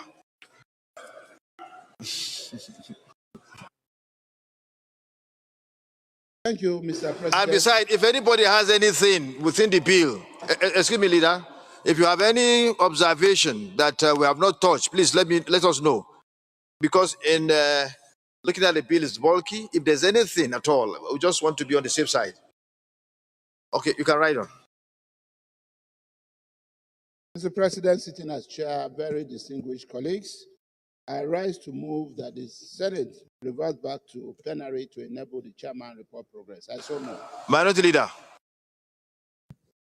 Mr. President, distinguished colleagues, I write to second the motion that the Senate refer back to plenary for the chair to report progress. I so second. Those in favor of the motion, moved by the leader and seconded by the leader, please say aye. Those against say nay. The ayes have it.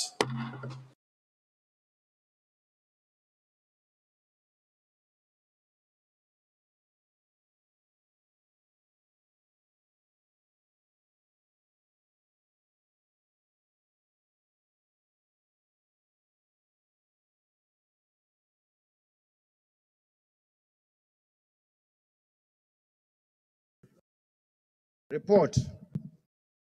The Senate in the Committee of the Whole considered the report of the Committee on Capital Market on the Investment and Security Repeal and Enactment Bill 2024 and approved as follows. Loan title as recommended. Number of clauses, clauses 1 to 356 as recommended. Interpretation, clause 357 as recommended. Short title, clause 358 as recommended. Schedule 1 to 4 as recommended.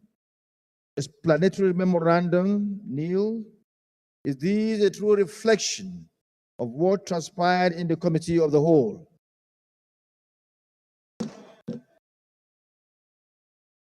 The Leader of the Senate.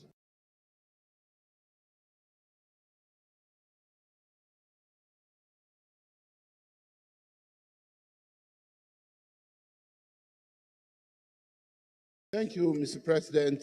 Distinguished colleagues, I rise to move that the bill be now read the third time. I so move.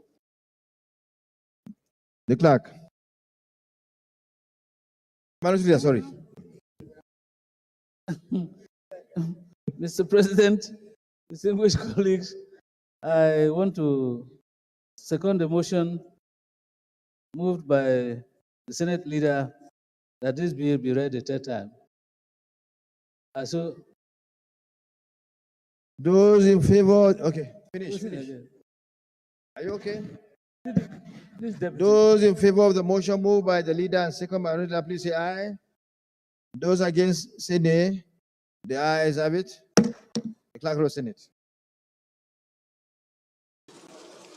Mr. President, distinguished senators, a bill for an act to repeal the Investment and Securities Act 2007, Act number 29, 2007, and enact the Investments and Securities Bill 2024, and to establish the Securities and Exchange Commission as the apex regulatory authority for the Nigerian capital markets, as well as regulation of the markets to ensure capital formation, the protection of investors, maintain fair, efficient, and transparent markets, and the reduction of systemic risk, and for related matters 2024, SB 128, third reading.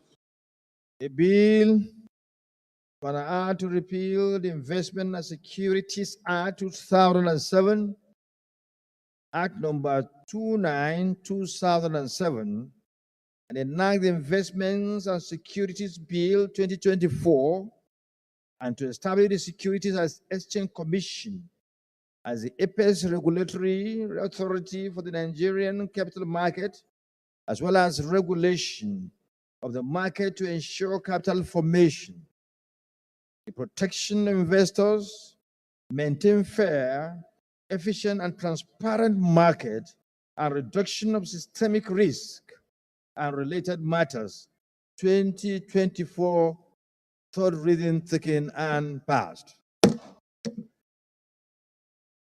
The Leader of the Senate.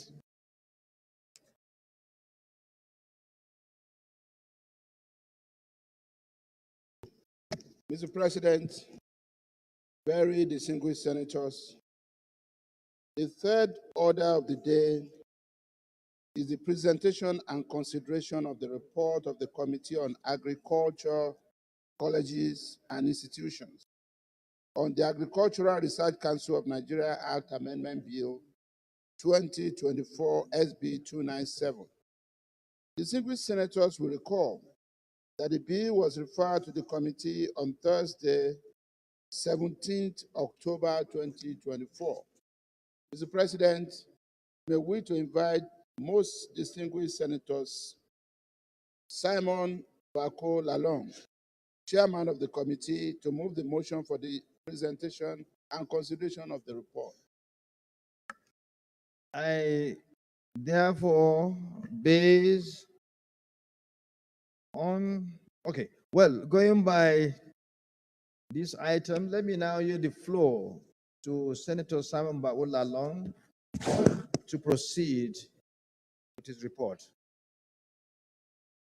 Mr. President, distinguished colleagues, Simon Lalong, representing Plateau South and the chairman of this committee.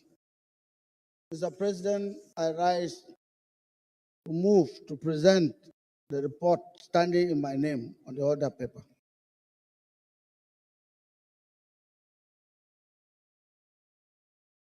Senator Musa Medoki, can you please second the motion?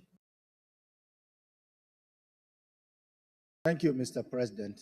Distinguished colleagues, my name is Garba Musa Maidoki, representing Kebbi South Senatorial District. I rise to second the motion ably moved by my leader, Senator Lalong. I so moved. Thank you. Those in favor of the motion, please say aye. Those against, say nay. The ayes have it. Senator Simon Bakwala, you may proceed to present your report.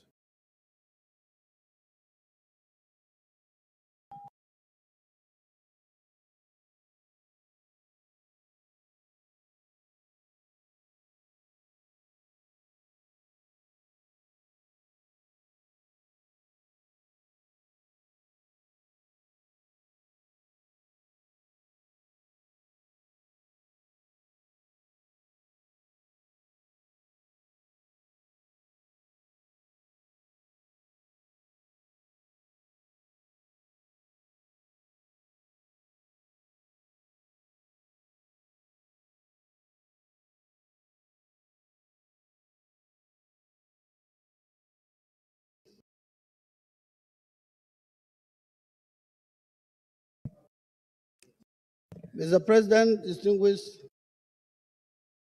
colleagues, this is a report of the Senate Committee on Agricultural Colleges. With respect to this matter, the introduction is already established.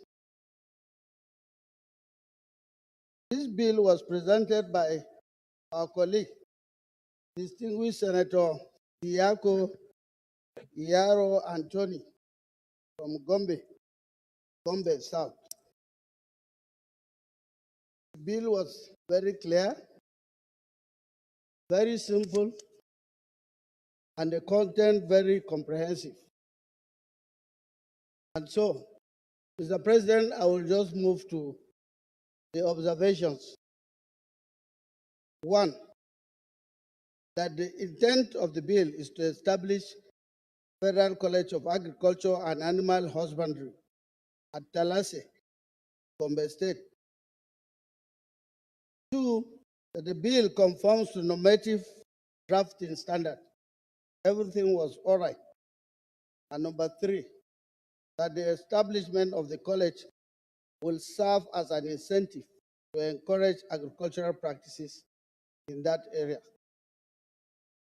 And so, at the end of the day, we recommended, and this is the recommendation, that the committee, having considered the proposed bill and taking into account its relevance to the development of this country, hereby recommends, quote, that the Senate do consider and pass the Agricultural Research Council of Nigeria Act Amendment Bill 2024, SB 297, unquote.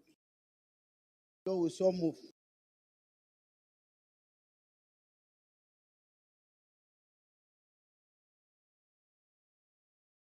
That is the summary. We have moved. Is there anyone that want to make comment? No.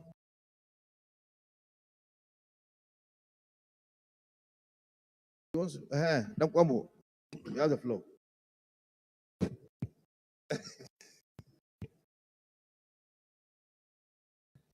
Thank you, Your Excellency. My name is Senator Ibrahim Dankombo. I rise to second the motion ably moved by Senator Lalong. I so second. Thank you.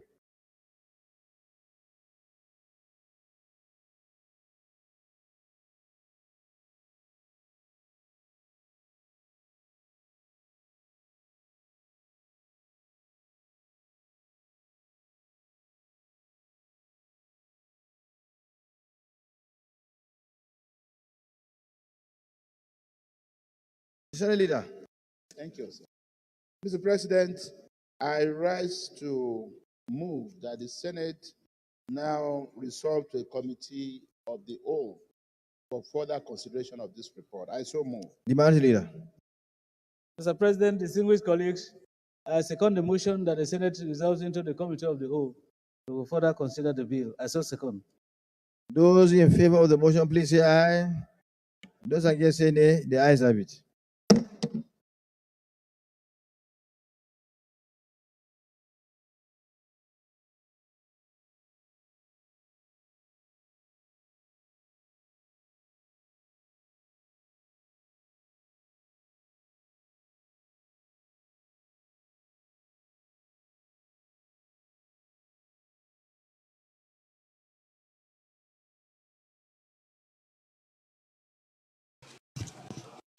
Those in favor that clause 1 stands part of the bill, please say aye. Those against say nay. The ayes have it. Those in favor that clauses 2 and 3 stands part of the bill, please say aye. Those against say nay. The ayes have it. Those in favor that clause 3 stand part of the bill, please say aye. Those against say nay. The ayes have it. Those in favor that the short titles in clause 3, page 1, stand part of the bill, please say aye. Those against say nay. The ayes have it. Those in favor that the explanatory memorandum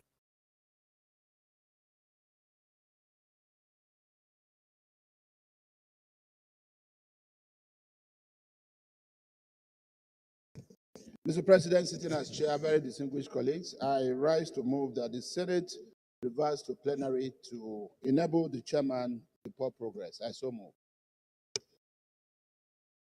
Mr. President, sitting as chair, I second the motion that the Senate reverse to plenary to enable the chair report progress. I so second.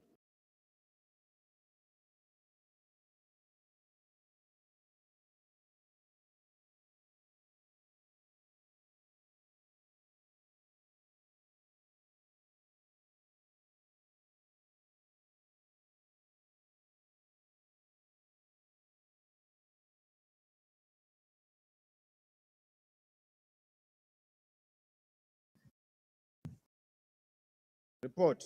The Senate in the Committee of the Whole consider the report of the Committee on Agriculture, Services and Institutions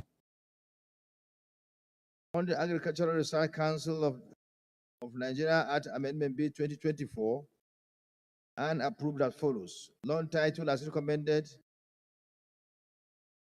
clause 1 to 2 as recommended. Interpretation nil, short title clause 3 as recommended. Explanatory memorandum as recommended. It is a true reflection of what transpired in the Committee of the Whole. Senate Leader.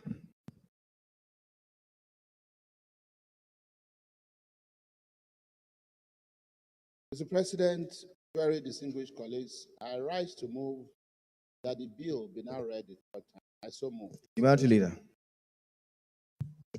Mr. President, distinguished colleagues, I support the motion that the bill be read a third time. I so second. Those in support of the motion moved by the leader and seconded by Minority Leader, please say aye. Those against say nay. The ayes have it. The Clerk of the Senate. Mr. President, distinguished senators, a bill for an act to amend the Agricultural Research Council of Nigeria Act, Cap A12, laws of the Federation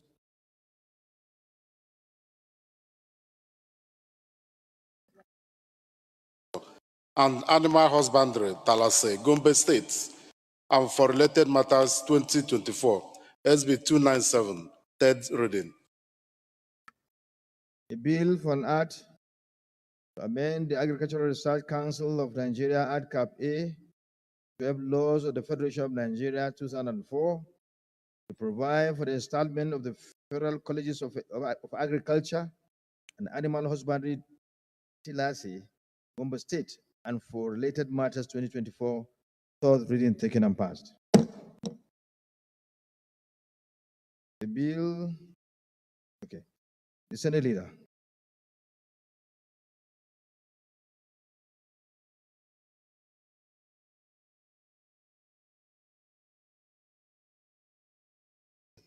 Mr. President, very distinguished senators of the Federal Republic of Nigeria, the fourth order of the day is a House bill for concurrent, as listed on the order paper. Mr. President, for the simple nature of the bill and for interchamber reciprocity, I will present the lead debate on the bill. With your permissions. Mr. President, very distinguished colleagues, lead debate on bills for concurrence from the House of Representatives. And Mr. President, in presenting this bill, let me just again reemphasize that we actually have three different bills for concurrence from the House of Representatives. And the intention of my lead debate is to consolidate the debate on these three bills. Mr. President, the bills for concurrence constitute the fourth, fifth, and sixth orders of the day. Mr. President, may I first then move that I be allowed to consolidate this lead debate with respect to the three bills, and that this hallowed chamber will consider the three bills concurrently for concurrence. I so move, Mr. President. Minority Leader. Can you second? Minority Leader.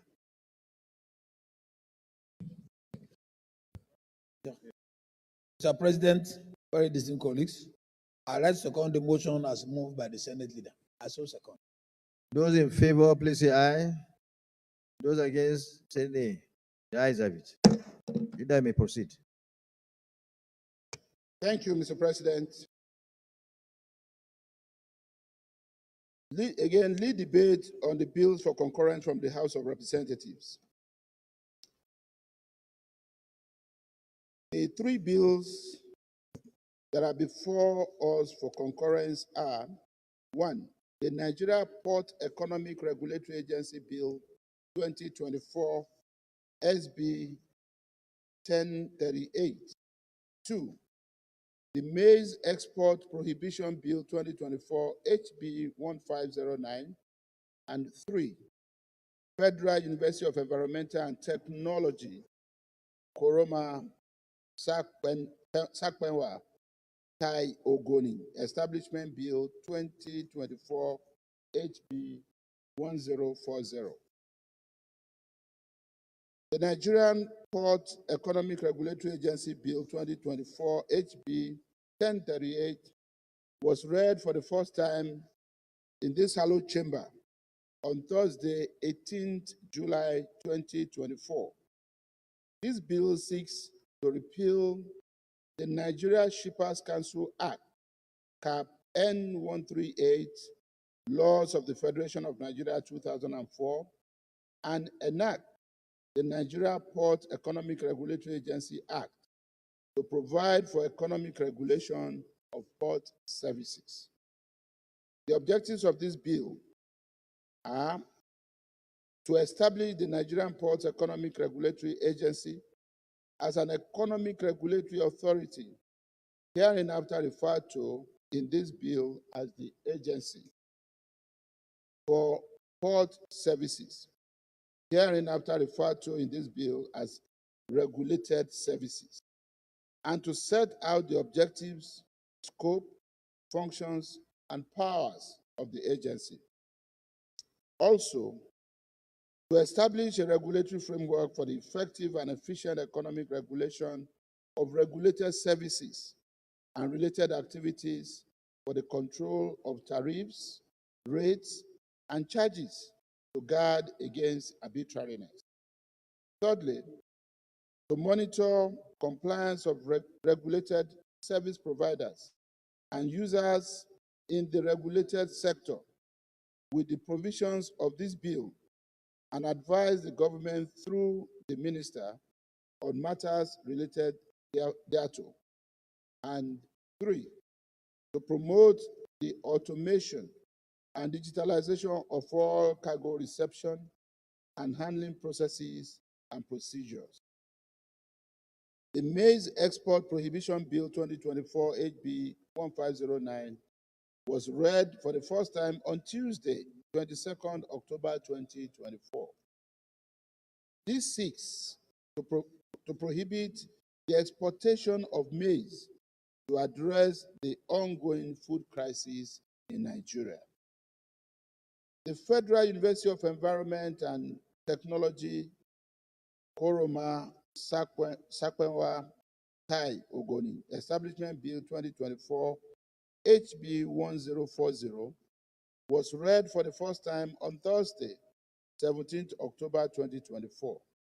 This bill seeks to establish the Federal University of Environment and Technology, Koroma Sakwenwa Tai Ogoni, to be statutorily charged with the responsibilities of providing the requisite knowledge and skills in the field of environmental study,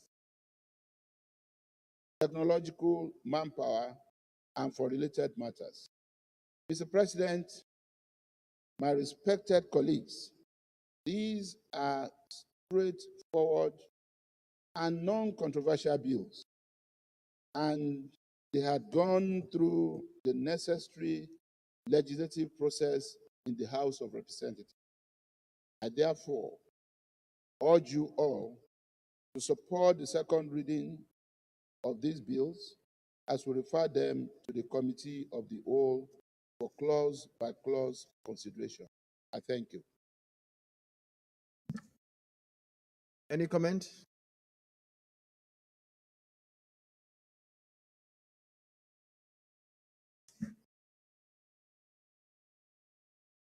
Senate Leader.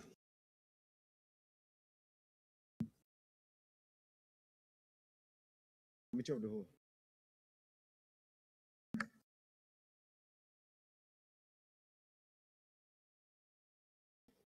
Mr. President, very distinguished colleagues, I rise to move that the bills be read for the second time. I so move. Madam Leader, second the motion that the bills be read the second time. Please, Mr. President, distinguished colleagues, I second the motion that bills for concurrence from the House of Rep be read a second time. I so second. Those in favor of the motion moved by the leader and seconded by Minority Leader, please say aye. Those against say nay. The ayes have it. The Clerk of the Senate.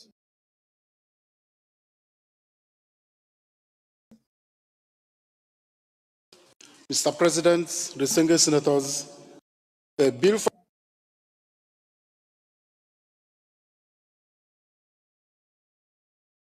2004 and they enact the Nigeria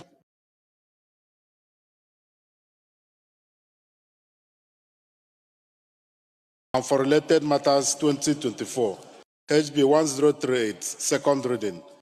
Mr. President, distinguished senators,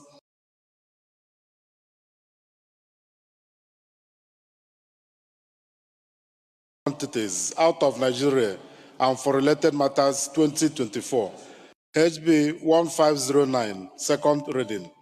Mr. President, distinguished senators, a bill for an act to provide for the establishment of Federal University of Environment Technology, Kuruma, Sakwenwa, Tai Ogoni, and for related matters 2024, HB 1040, second reading. Bill on act to repeal the Nigerian Shippers Council Act Cap N133, Laws of the Federation of Nigeria, 2004, and enact the Nigeria Port Economic Regulatory Agency Act to provide for economic regulation of port services and for related matters 2024, HB 1038, second reading.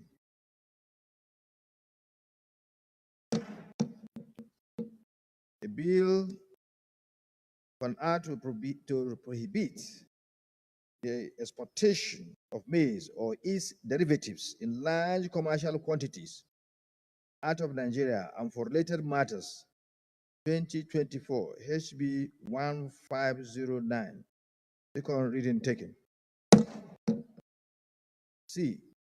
A bill for an act to provide for the establishment of Federal University of Environmental Technology, Koroma, to Sakwenwa,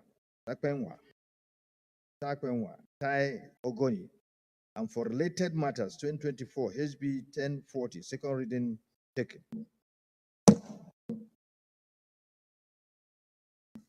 Leader of the Senate.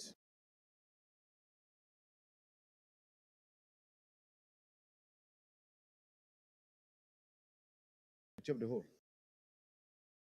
Mr. President, very distinguished colleagues, I rise to move that the Senate now resolve to a committee of the whole to ensure further consideration of these bills. I so move.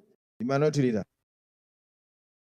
Mr. President, distinguished colleagues, I rise to second the motion moved by the Senate Leader that the Senate resolves into the Committee of the Whole to further consider the bills from the House of Representatives for concurrence. I so second. Those in favor of the motion, please say aye.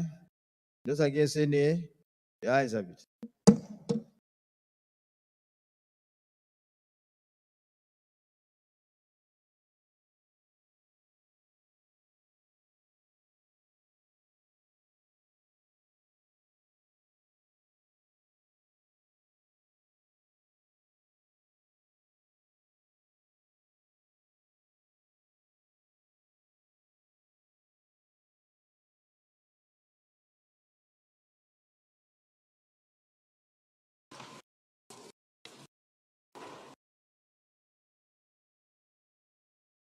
We start with the Nigerian Port Economic Regulatory Agency Bill 2024 HB 1038.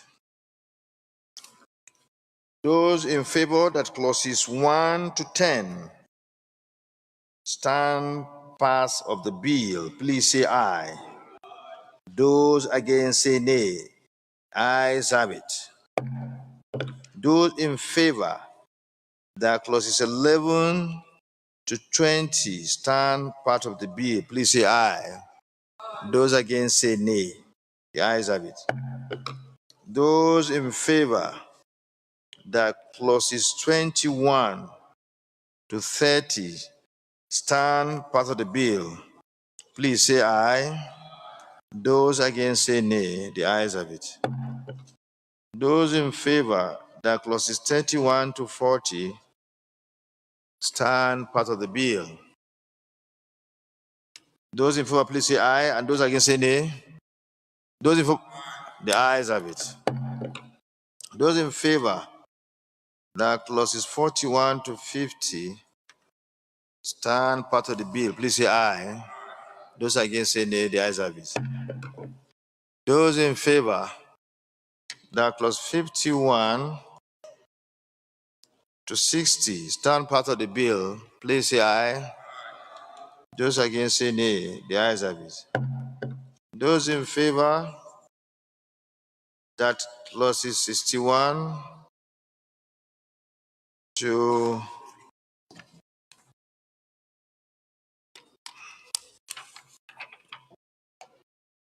to 68 stand part of the bill, please say aye. Those against, say nay. The ayes have it.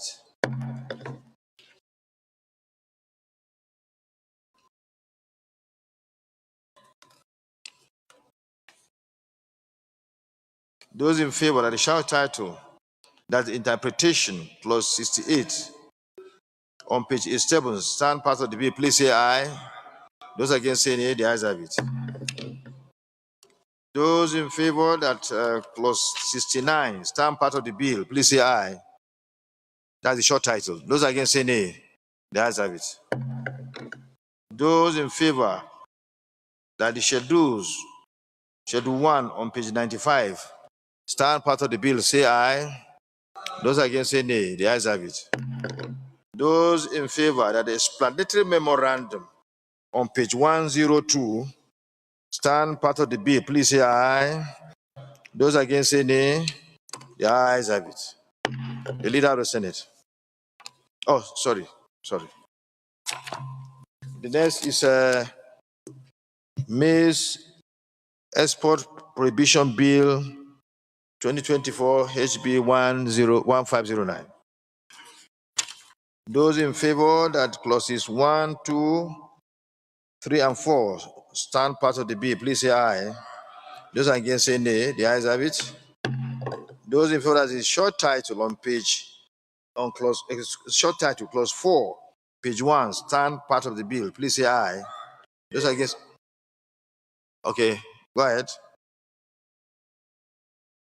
The Senate President, distinguished colleagues, please, I understand the position of maize as regard to national security. I understand that clearly, but we must be fair to our people. Sir, the crude oil today is derived from Nigeria. It's priced by at international price, even though we are consuming it at our local refinery. We are the farmers. We grow these things. We have to sell it not at the international price, but at the local price. And despite that, we do not have the government support for us to make this cheaper to Nigerians. I think it is unwise. I think it is not fair. What is your move for what I want, amendment? The amendment I want, sir, is to stop it at maize so that the derivatives, these are processed products. Okay. Seconder, please. A seconder. Senator Abbas. Mr. President, the second motion has moved, amendment has moved by Senator Medoki. Those in favor that the derivatives of maize should not be prohibited from being exported, that only maize should be prohibited from being exported, please say aye. Those against say nay. The ayes have it. Thank you, Senator Medoki. The derivatives are products of the value chain, because you create job by allowing that to occur. Now saying that those so you are not saying that Martina cannot be up here. Thank you for your eagle eye. You've done very well. So it has to go to conference committee. So take note, Secretariat. So that is okay. I think we finished with that. The third one, yeah, we are on the third one. Yeah, I say we finish with that. With this one. We are now on the Federal University of Environment and Technology, Koroma Sakpenywa, Tai Ogoni, Establishment Bill 2024, HB 1040. Clauses, because this is a it's familiar area. We don't need to waste time on this. Clause 1 to 10. Clauses 1 to 10. Those in favor that is time part of the bill, please say aye. Those against say nay. Clauses 10, 11 to 20. Those in favor that this stand part of the bill, please say aye. Those against say nay. The ayes have it. Clauses 21 to 27. Those in favor that they stand part of the bill, please say aye. Those against say nay. The ayes have it.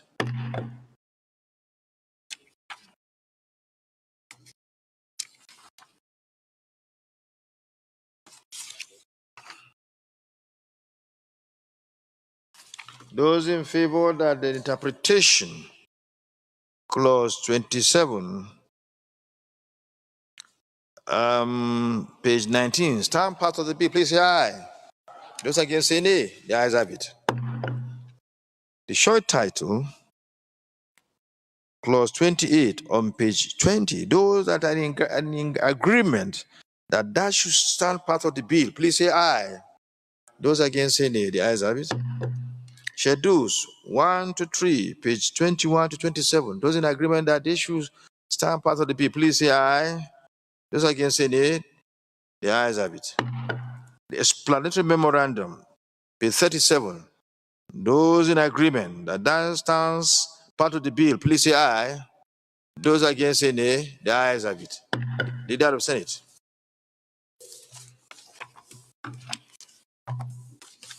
Mr. President, sitting as chair, very distinguished colleagues, I rise to move that the Senate revert back to plenary to enable the chairman of progress. The minority leader, our able minority leader.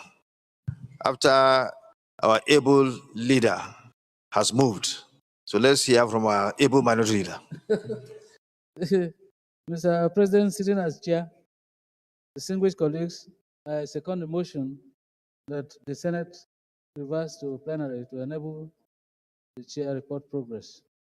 Those in agreement that for that the motion moved by the leader and seconded by minority leader should scale through, please say aye.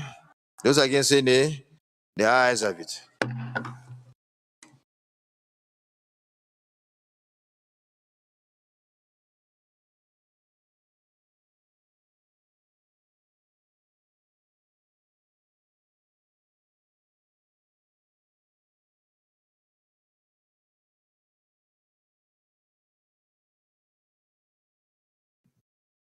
Report. The Senate in the Committee of the Whole consider the report. Consider the Nigerian Port Economic Regulatory Agency Bill 2024 and approve as follows. Non-title as recommended. Number of clauses, clause 1 to 67 as recommended. Interpretation, clause 68 as recommended. Short title, clause 69 as recommended. Schedule 1 as recommended. Explanatory memorandum as recommended. Is this a true reflection of what transpired in the Committee of the Whole in respect to this report? Thank you.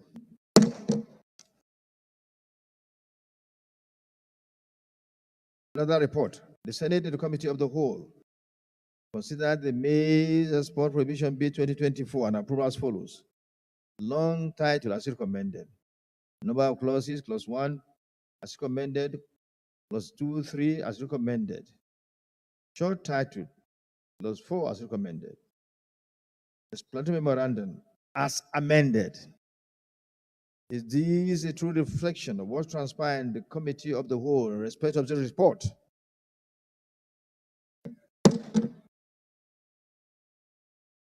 Report, again, another report, last but not the least. The Senate and the Committee of the Whole consider the Federal University of Environment and Technology, Koroma, Sakpenwa, Tai Ogoni Establishment Bill 2024 and approve as follows. Non-title as recommended. Number of clauses 1 to 26 are recommended. Interpretation, clause 27 as recommended. Short title, clause 20 as recommended. Explanatory memorandum as recommended. This is true reflection of what transpired in the Committee of the Whole in respect of this report. I know in PG, that's why I say yeah, because from the area, from the central zone. Congratulations. Well done. So, the leader of Senate.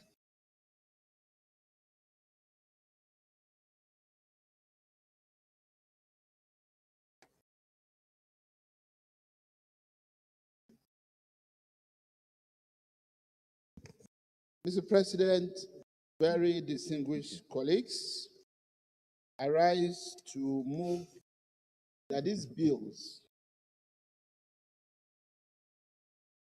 jointly and severally be now read for the third time. I so move. Mr. President, distinguished colleagues, I second the motion that the three bills from the House of Representatives of Concurrent be severally read for the third time. I so Those in favor of the motion, please say aye. Those against say nay. The ayes have it. The clerk of the Senate. Mr. President, distinguished senators, a bill for an act to repeal the Nigeria Shippers Council Act, Cap N 133, laws of the Federation of Nigeria 2004, and enact the Nigeria Port Economic Regulatory Agency Act to provide for economic regulation of port services and for related matters 2024, SB 1038, third reading. Mr. President, distinguished senators, a bill for an act to prohibit the exportation of maize in large commercial quantities out of Nigeria and for related matters 2024, HB 1509, third reading. Mr. President, distinguished senators, a bill for an act to provide for the establishment of Federal University of Environmental Technology, Kuruma Sakpenwa, Tai Ogoni, and for related matters 2024, HB 1040, third reading. A bill for an act to repeal the Nigerian Shippers Council Act, Cap 1 N133, laws of the Federation of Nigeria 2004, and now the Nigeria Port Economic Regulatory Agency Act to provide for economic regulation of port services and for related matters 2024, third reading taken and passed. A bill for an act to prohibit the exportation of maize in large commercial quantities out of Nigeria and for related matters 2024. Let me say that again. A bill for an act to prohibit the exportation of maize or its derivatives in large commercial quantities out of Nigeria and for related matters 2024 SB 1509 as amended, third reading taken and passed. C. A bill for an act to provide for the establishment of Federal University of Environment Technology, Roma, Takwenwa, Tai Ogoni, and for related matters 2024 HB 1040, third reading taken and passed. Leader of the Senate.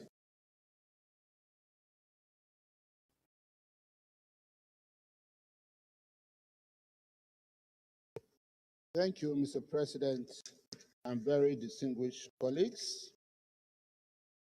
The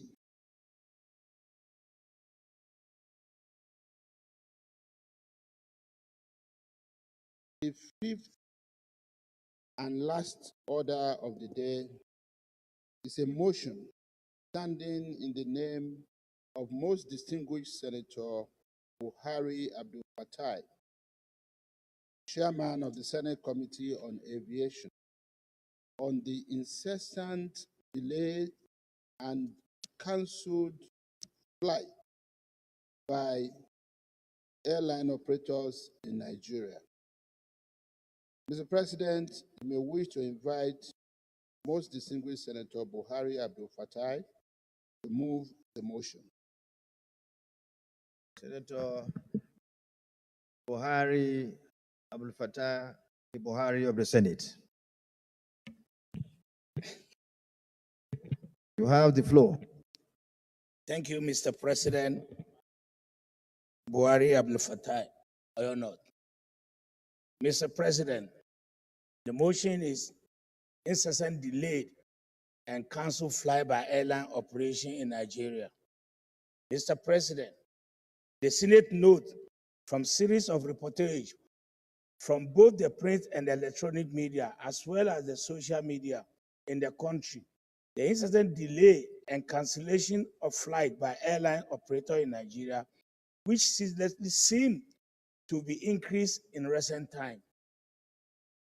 Mr. President, also note that this development is worrisome, as air travel is one of the most reliable, dependable, and quicker means of transportation, often undertaken for business official purpose, and to keep to the scheduled appointment, which are usually time-bound.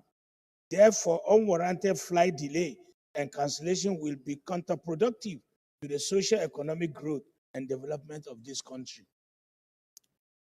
The Senate further notes that as part of interventions measure to check unethical and unwholesome practice of the practitioner in the aviation sector, the Nigerian Civil Aviation Authority is statutorily empowered through the enactment of Nigerian Civil Aviation Act to, among other things, provide oversight and guidelines aimed at ensuring the airlines operate within the contemplation of international standards in Nigeria, and to ensure that airline customers get value for the services they paid the airline for. The Senate observed that the quest for economic diversification and foreign direct investment, which are part of the current administration policy, trust will remain an illusion if the country aviation industry falls short of acceptable best practices across the globe. Mr. President, distinguished colleagues, aware that Part 19 of the Nigerian Civil Aviation Authority Regulation of 2023 makes provision for consumer protection in the civil aviation industry in Nigeria. However, enforcement has been an issue, as most Nigerians are not even aware that they are entitled to compensation for time lost due to unnecessary delay and outright cancellation. Hence, the need for the NCAA to activate this aspect and make it public and its regulation so that airline operators will sit up and be alive to their responsibility to their customers. Accordingly resolved, mandate the Senate Committee on Aviation to invite the Minister of Aviation and Aerosport, the Director General of NCAA, airline operators, and other relevant stakeholders to, among other things, unravel the circumstances behind incessant flight delay and cancellation with a view to finding lasting solution to the problem. I so move, Mr. President.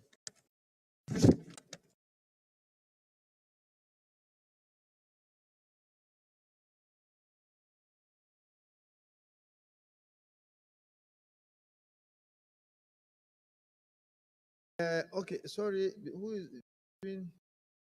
You are the Senior in terms of what? Age. Ah. Ranking in terms of coming. no. You are all members of leadership. I have to take the first. Who is I'm senior to him in terms of leadership. leader? Okay, Chief, you have the floor. Then minority leader. I'm sorry. In terms of ranking, I'm more ranked than you. I came to National Assembly in 1992. No, he's protected. The minority leader is protected. Okay. You have been given the chance, but allow him. Thank you, Mr. President, distinguished senators. My name is Mohamed Tahir Monguno. I represent Borno North Senatorial District. This motion is apt and germane, especially having regard to what is happening in our aviation industry. Because delayed flights and cancellation of flights have become a recurring decimal in the aviation industry, for which, as a responsible and responsive parliament to the yearnings and aspirations of our people, we must put heads together and invoke the necessary legislations and pass the necessary resolutions with a view to nipping in the bud this ugly scenario of flight cancellations and delayed flights. The motion has already captured the consequences of those. People has a lot of untold hardship, brought untold hardship to travelers who have an appointment, most of them business appointments that are time bound. As a result of that cancellation or delay, they will miss out in their business appointment, thereby bringing untold economic hardship to their businesses and what have you. And then, Mr. President, distinguished senators, apart from that, the insistent delays and flight cancellations, there is no remedy. They don't give any remedy. They don't bring any succor to the people that are affected. as enshrined in the necessary international treaties and conventions regulating such acts. You are supposed to be taken to a hotel. You are supposed to be provided with a meal. All those things are thrown and are not obeyed. They are rather obeyed in breach, but not in observance. So this motion is apt and germane, and as a responsible and responsive parliament to the yearnings and aspirations of our people, we must act and nip in the bud this ugly scenario in the aviation industry. Thank you. Minority leader, I was just referring to which office higher between minority leader and chief whip. I'm not talking about ranking. So I've been informed by the chief emeritus and the senate leader that chief whip is higher. So you have the floor. Well, I don't want to allow this argument to derail my contribution. Otherwise, he's a one-term senator, and you should know that.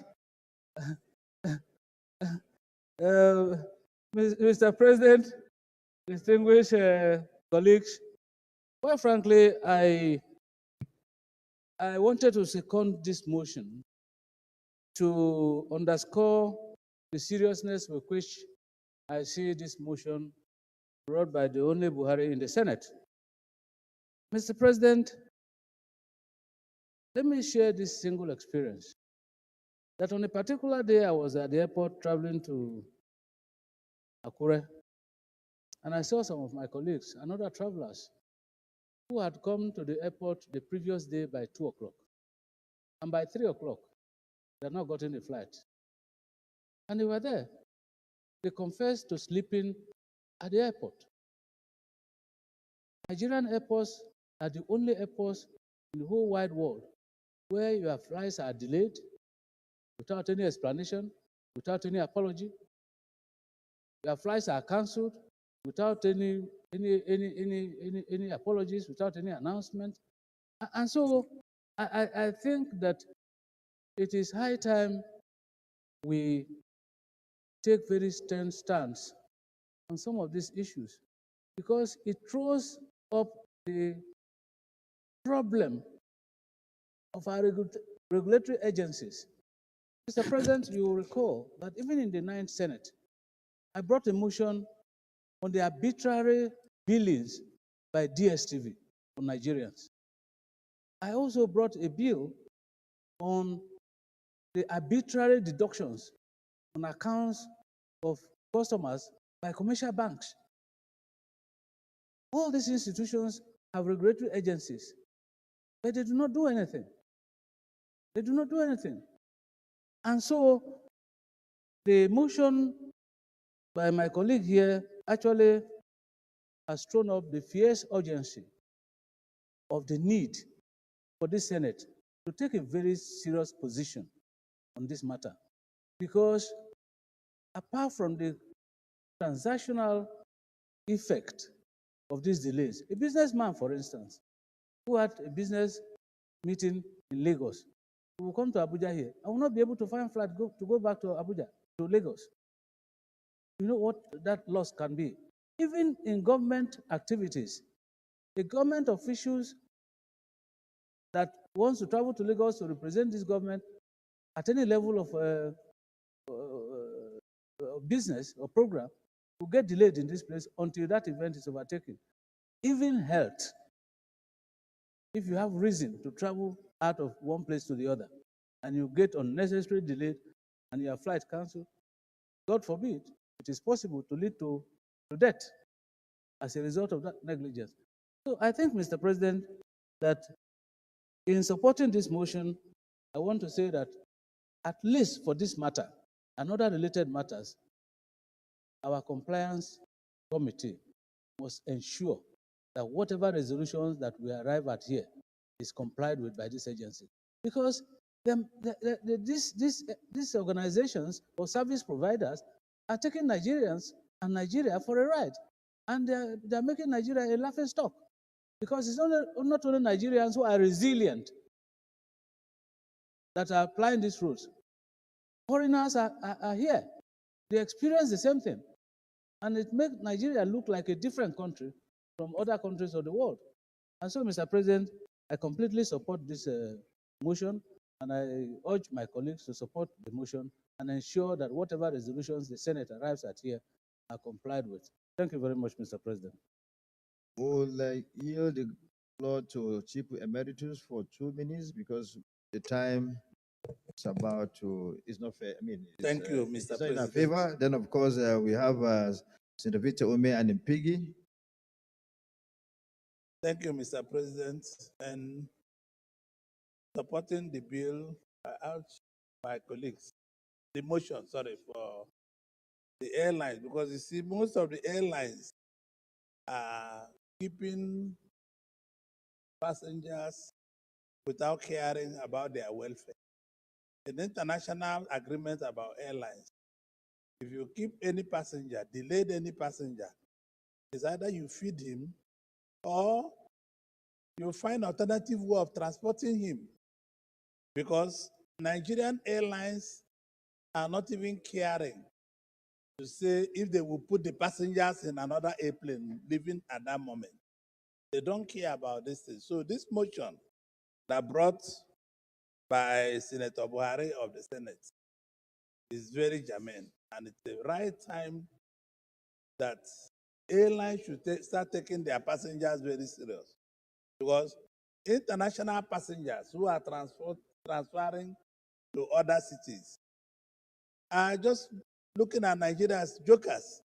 Because when a passenger lands, for example, in Abuja and is going to transfer to Kanu or Abia or Ekiti or Ondo, they delay him for almost 9 hours and without any information.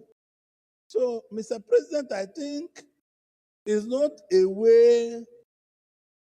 well situation in marketing our country. The airlines should be more serious in doing the business. Look at what Senator Abamoru just said. The people waiting for airplane in the morning to the next day, and they were still in the airport. And these airlines never ask these people whether they will eat, whether they will use sleep, and all the rest of them. So it behoves even you, Fatai Buhari, as chairman of aviation, you don't even need the leave of Senate to do this thing you are bringing here. It's too late. You could have dealt with this matter before coming back to the Senate, because you are a chairman of the Senate Committee on Aviation. You don't need to bring this motion here. This is an issue you practically could have dealt with before coming to Mr. President or coming to the Senate, because these matters are serious and we're taking them lightly. Thank you for your observation. But it's painful. Let me tell you one thing. No, one more minute. Let me round up. Yes, I'll round up. You take over. I want to interject. The microphone is yours. Wait, no, 1 minute you take over your microphone. Okay, Mr. President, I bow to you. Thank you very much. What I'm trying to say is that you made a good observation. And unfortunately, we wouldn't have gotten into this situation if it had allowed Sloke Airline to remain. You used to have Sloke Airline. But you dissolved it. Yes. If you allow Sloke How Airline can to you remain, say this when I brought and your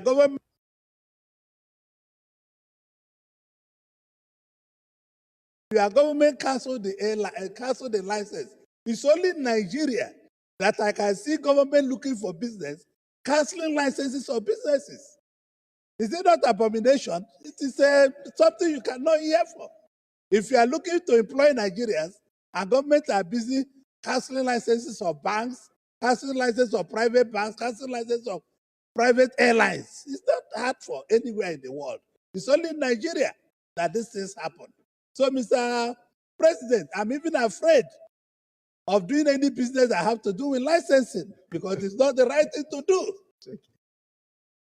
well, Chief of the Federation, wait. You see, the government of the day is investment friendly. So please bring back Sloke Airline. Bring back, and I'm sure the president is hearing you, he's seeing you, he's seeing this debate. Okay, I'm going to bring back Sloke Air. Bring it back. I'm Thank going you. to bring back Sloke. Thank you Thank you very very much. Thank you. Senator Victor Ume. He has already recognized us. Biggie. Thank you, Mr. President. My name is Senator Victor Ume. I represent Anambra Central Senatorial District. Mr. President, this motion is a very good motion.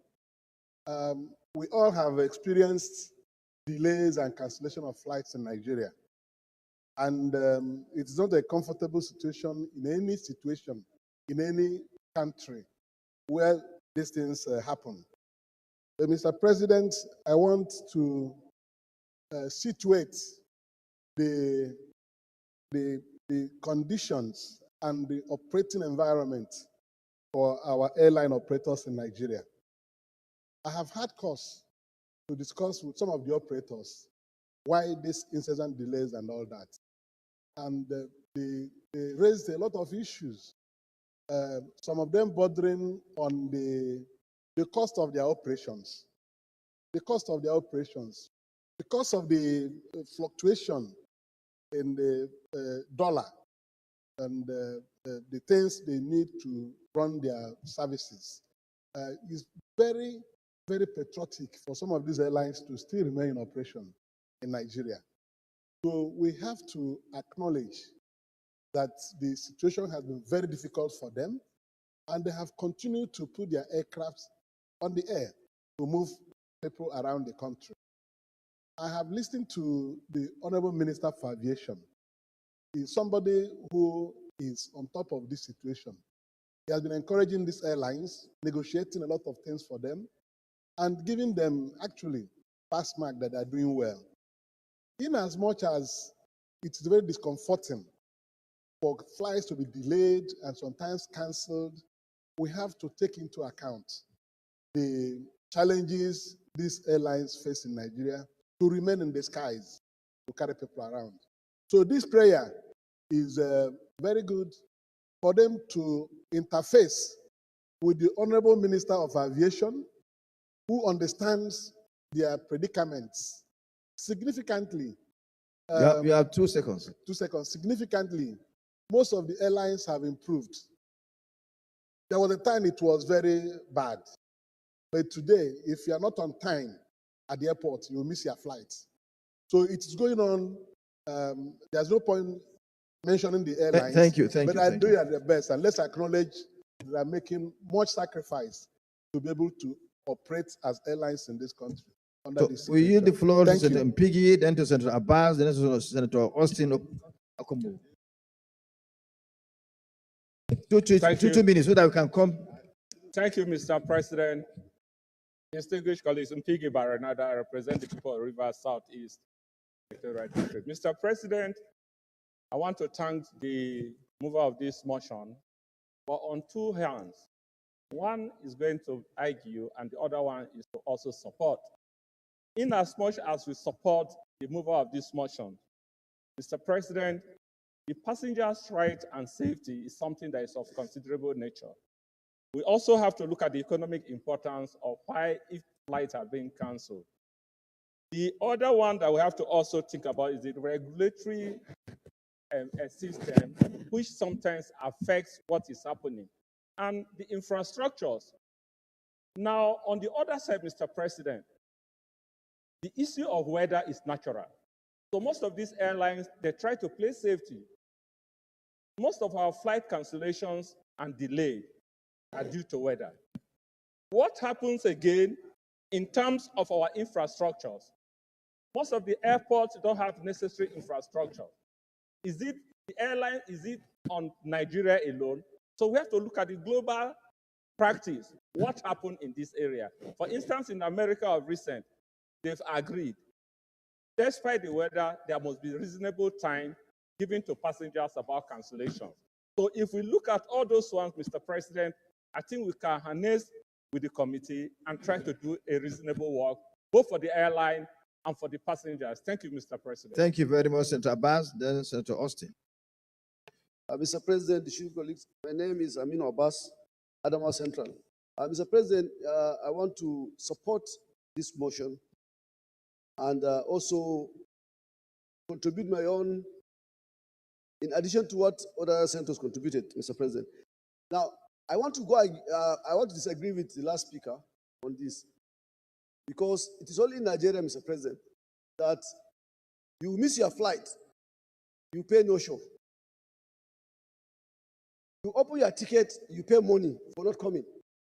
But you be at the airport, they'll cancel your flight. Nobody will pay you for anything. So Nigeria has been extorted, penalized for doing nothing. Last 2 weeks, I was traveling to Lagos. I was in this chamber, they sent me text that the flight was shifted from 4 o'clock, 10 o'clock. So I went home. By 7 o'clock, they sent me a message that my flight, not the airline now. Somebody at the airport said they have canceled that flight and they will not announce it. So if you want to go, you come and go with 8 o'clock flight. So I have to leave my house, rush. I went to the airport. I now presented my ticket for 10 o'clock. They said they'll only use that ticket and they have to change it from business to economy. So I have to fly economy if I want to go. Meanwhile, there's the empty seat on business.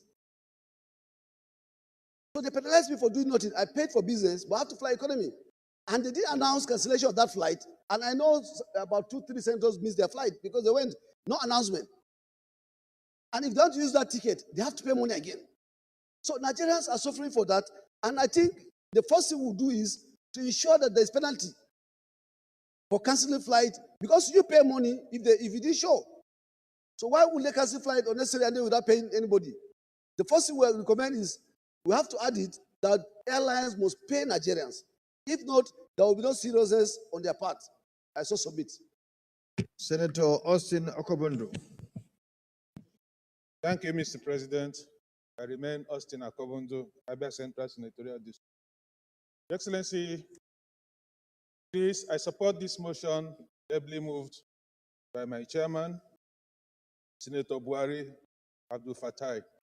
This motion speaks to the ethical standards of the airlines, because they are talking about the attitude of the airlines to customers.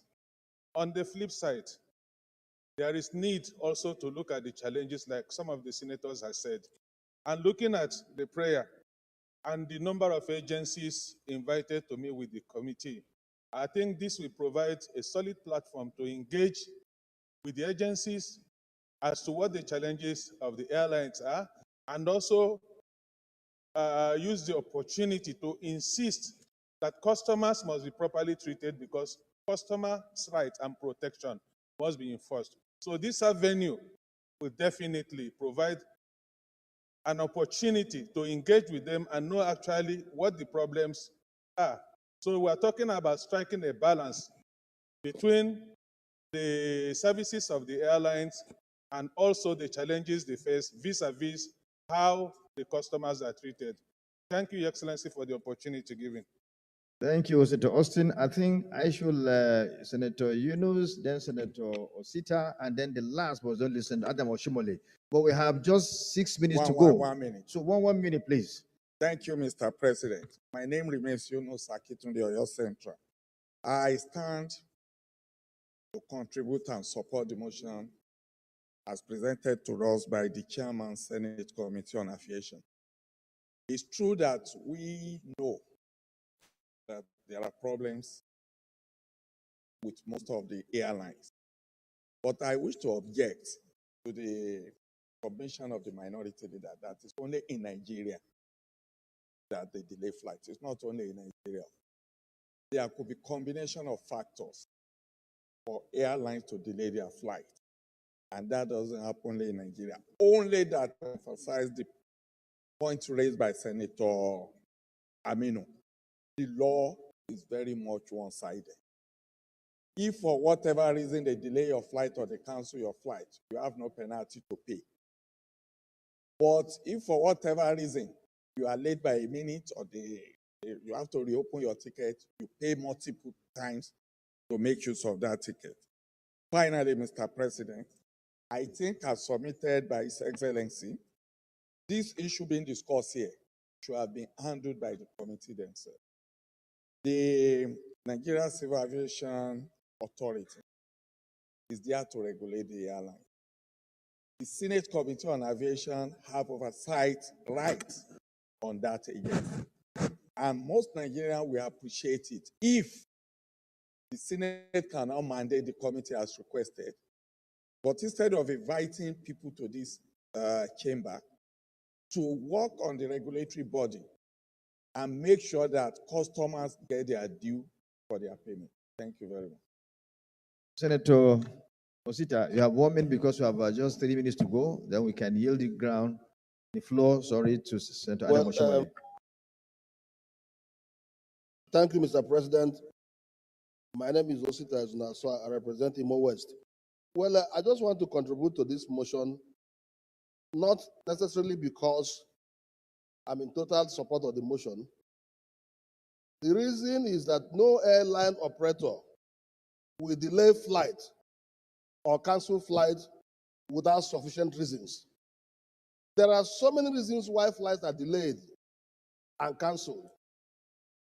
It could be weather situation. It could be other operational delays and factors. So because we are worried about time, let me reserve my comment until I come to the prayers, because I want to amend the prayer. So I reserve my comment. Thank you very much. We'll go straight to the prayer. But, oh, sorry. Okay, you, 1 minute. Sorry. I thought with my Babariga, it would be easier to notice me today. Sorry, Senator Adams Excellency Elijah Adams Oshomole. Mr. President, sir, thank you very much. I wasn't just going to talk today, I wanted to just listen. But listening to all the contributors, I think there's one thing that most of us are guilty of. If some things are not going well, we proceed to generalize in a very sweepy manner. 2, 3, 4 Nigerians will commit crime and we say Nigerians are like that. Mr. President, with your permission, I think it is worth nothing on record that all the airlines are not guilty of this offense. For example, I'm very proud of Ibom Air. They keep to time, they board on time, and they depart on time. So if you have, I will list the one that I know. I'm not going to speculate. Sorry, you have 1 second, sir. I have limited time. Now you are diverting my attention. So when we commend airline like Ibom Air, then it strengthens our position to condemn those who have no respect and regard for passengers. So I want it on record that the Senate notes with satisfaction that this is not a general disease. Akwa Ibom Air has shown that a state-owned airline can do better.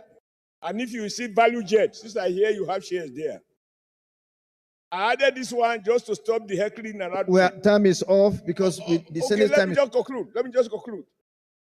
I think that in meeting with these airliners, what I've heard is that this idea we must raise revenue. For every 100 naira you pay, almost a third of that goes to various the Senate does not agencies. have time. The entire Senate has only 3 minutes to adjourn. I bow, sir. Thank you very much. Thank you for the privilege. Thank you very much. Now, unfortunately, there's no prayer for this motion because the committee itself has a mandate by our rules to do what it needs to do in terms of oversight. So this motion, this prayer is not necessary. Chairman of the committee and the mover, do you agree with me? Mr. President, the reason why we needed a prayer is that we cannot call the airline operators. It's not under our jurisdiction. No. We only have the agency. And when you tell the agency that how far, what you have to say, you have informed them. With this mandate, you can now invite all the airlines and ask them if it's weather, if it's this thing, there's no problem. We need the Senate approval to do that. Thank you. Now, I will read this prayer, but I do not agree with you that you don't have the mandate to invite. You have the mandate to invite everybody in this country. You have the mandate to subpoena everybody in this country. Even even anybody, everybody, mandate the Senate Committee on Aviation to invite the Honorable Minister of Aviation and Aerospace, the Director General of the Nigerian Civil Aviation Authority, airline operators, and other relevant stakeholders to, among other things, unravel the circumstances behind the incessant flight delays and cancellations with a view to finding lasting solution to the problem. Those in favor of this prayer, please say aye. Amendment. Those against say nay. Amendment. The ayes have it. Amendment. Can you move? We don't have time. Amendment. Senate Leader, Amendment. move for adjournment because we just have 10 seconds to go. No, amendment to the prayer, Mr. President. Then we need to extend time. No, but amendment to the prayer should be allowed, Mr. President. So, no, my amendment is that it is not only the Senate Committee on Aviation, because FCCPC, Federal Competition Consumer Protection Commission, has the responsibility. So my amendment is that the FCCPC, my amendment is that the Senate Committee on Aviation and Industry should conduct a public hearing, not to invite. No.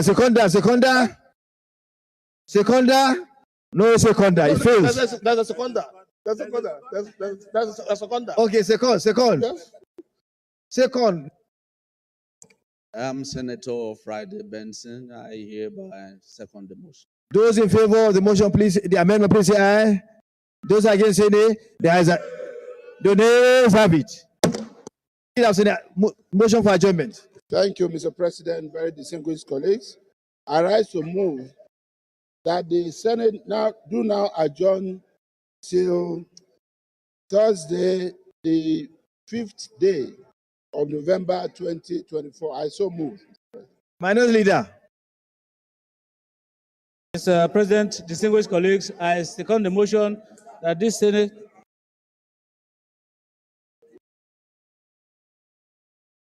Senate stands adjourned till the next legislative day. I so second.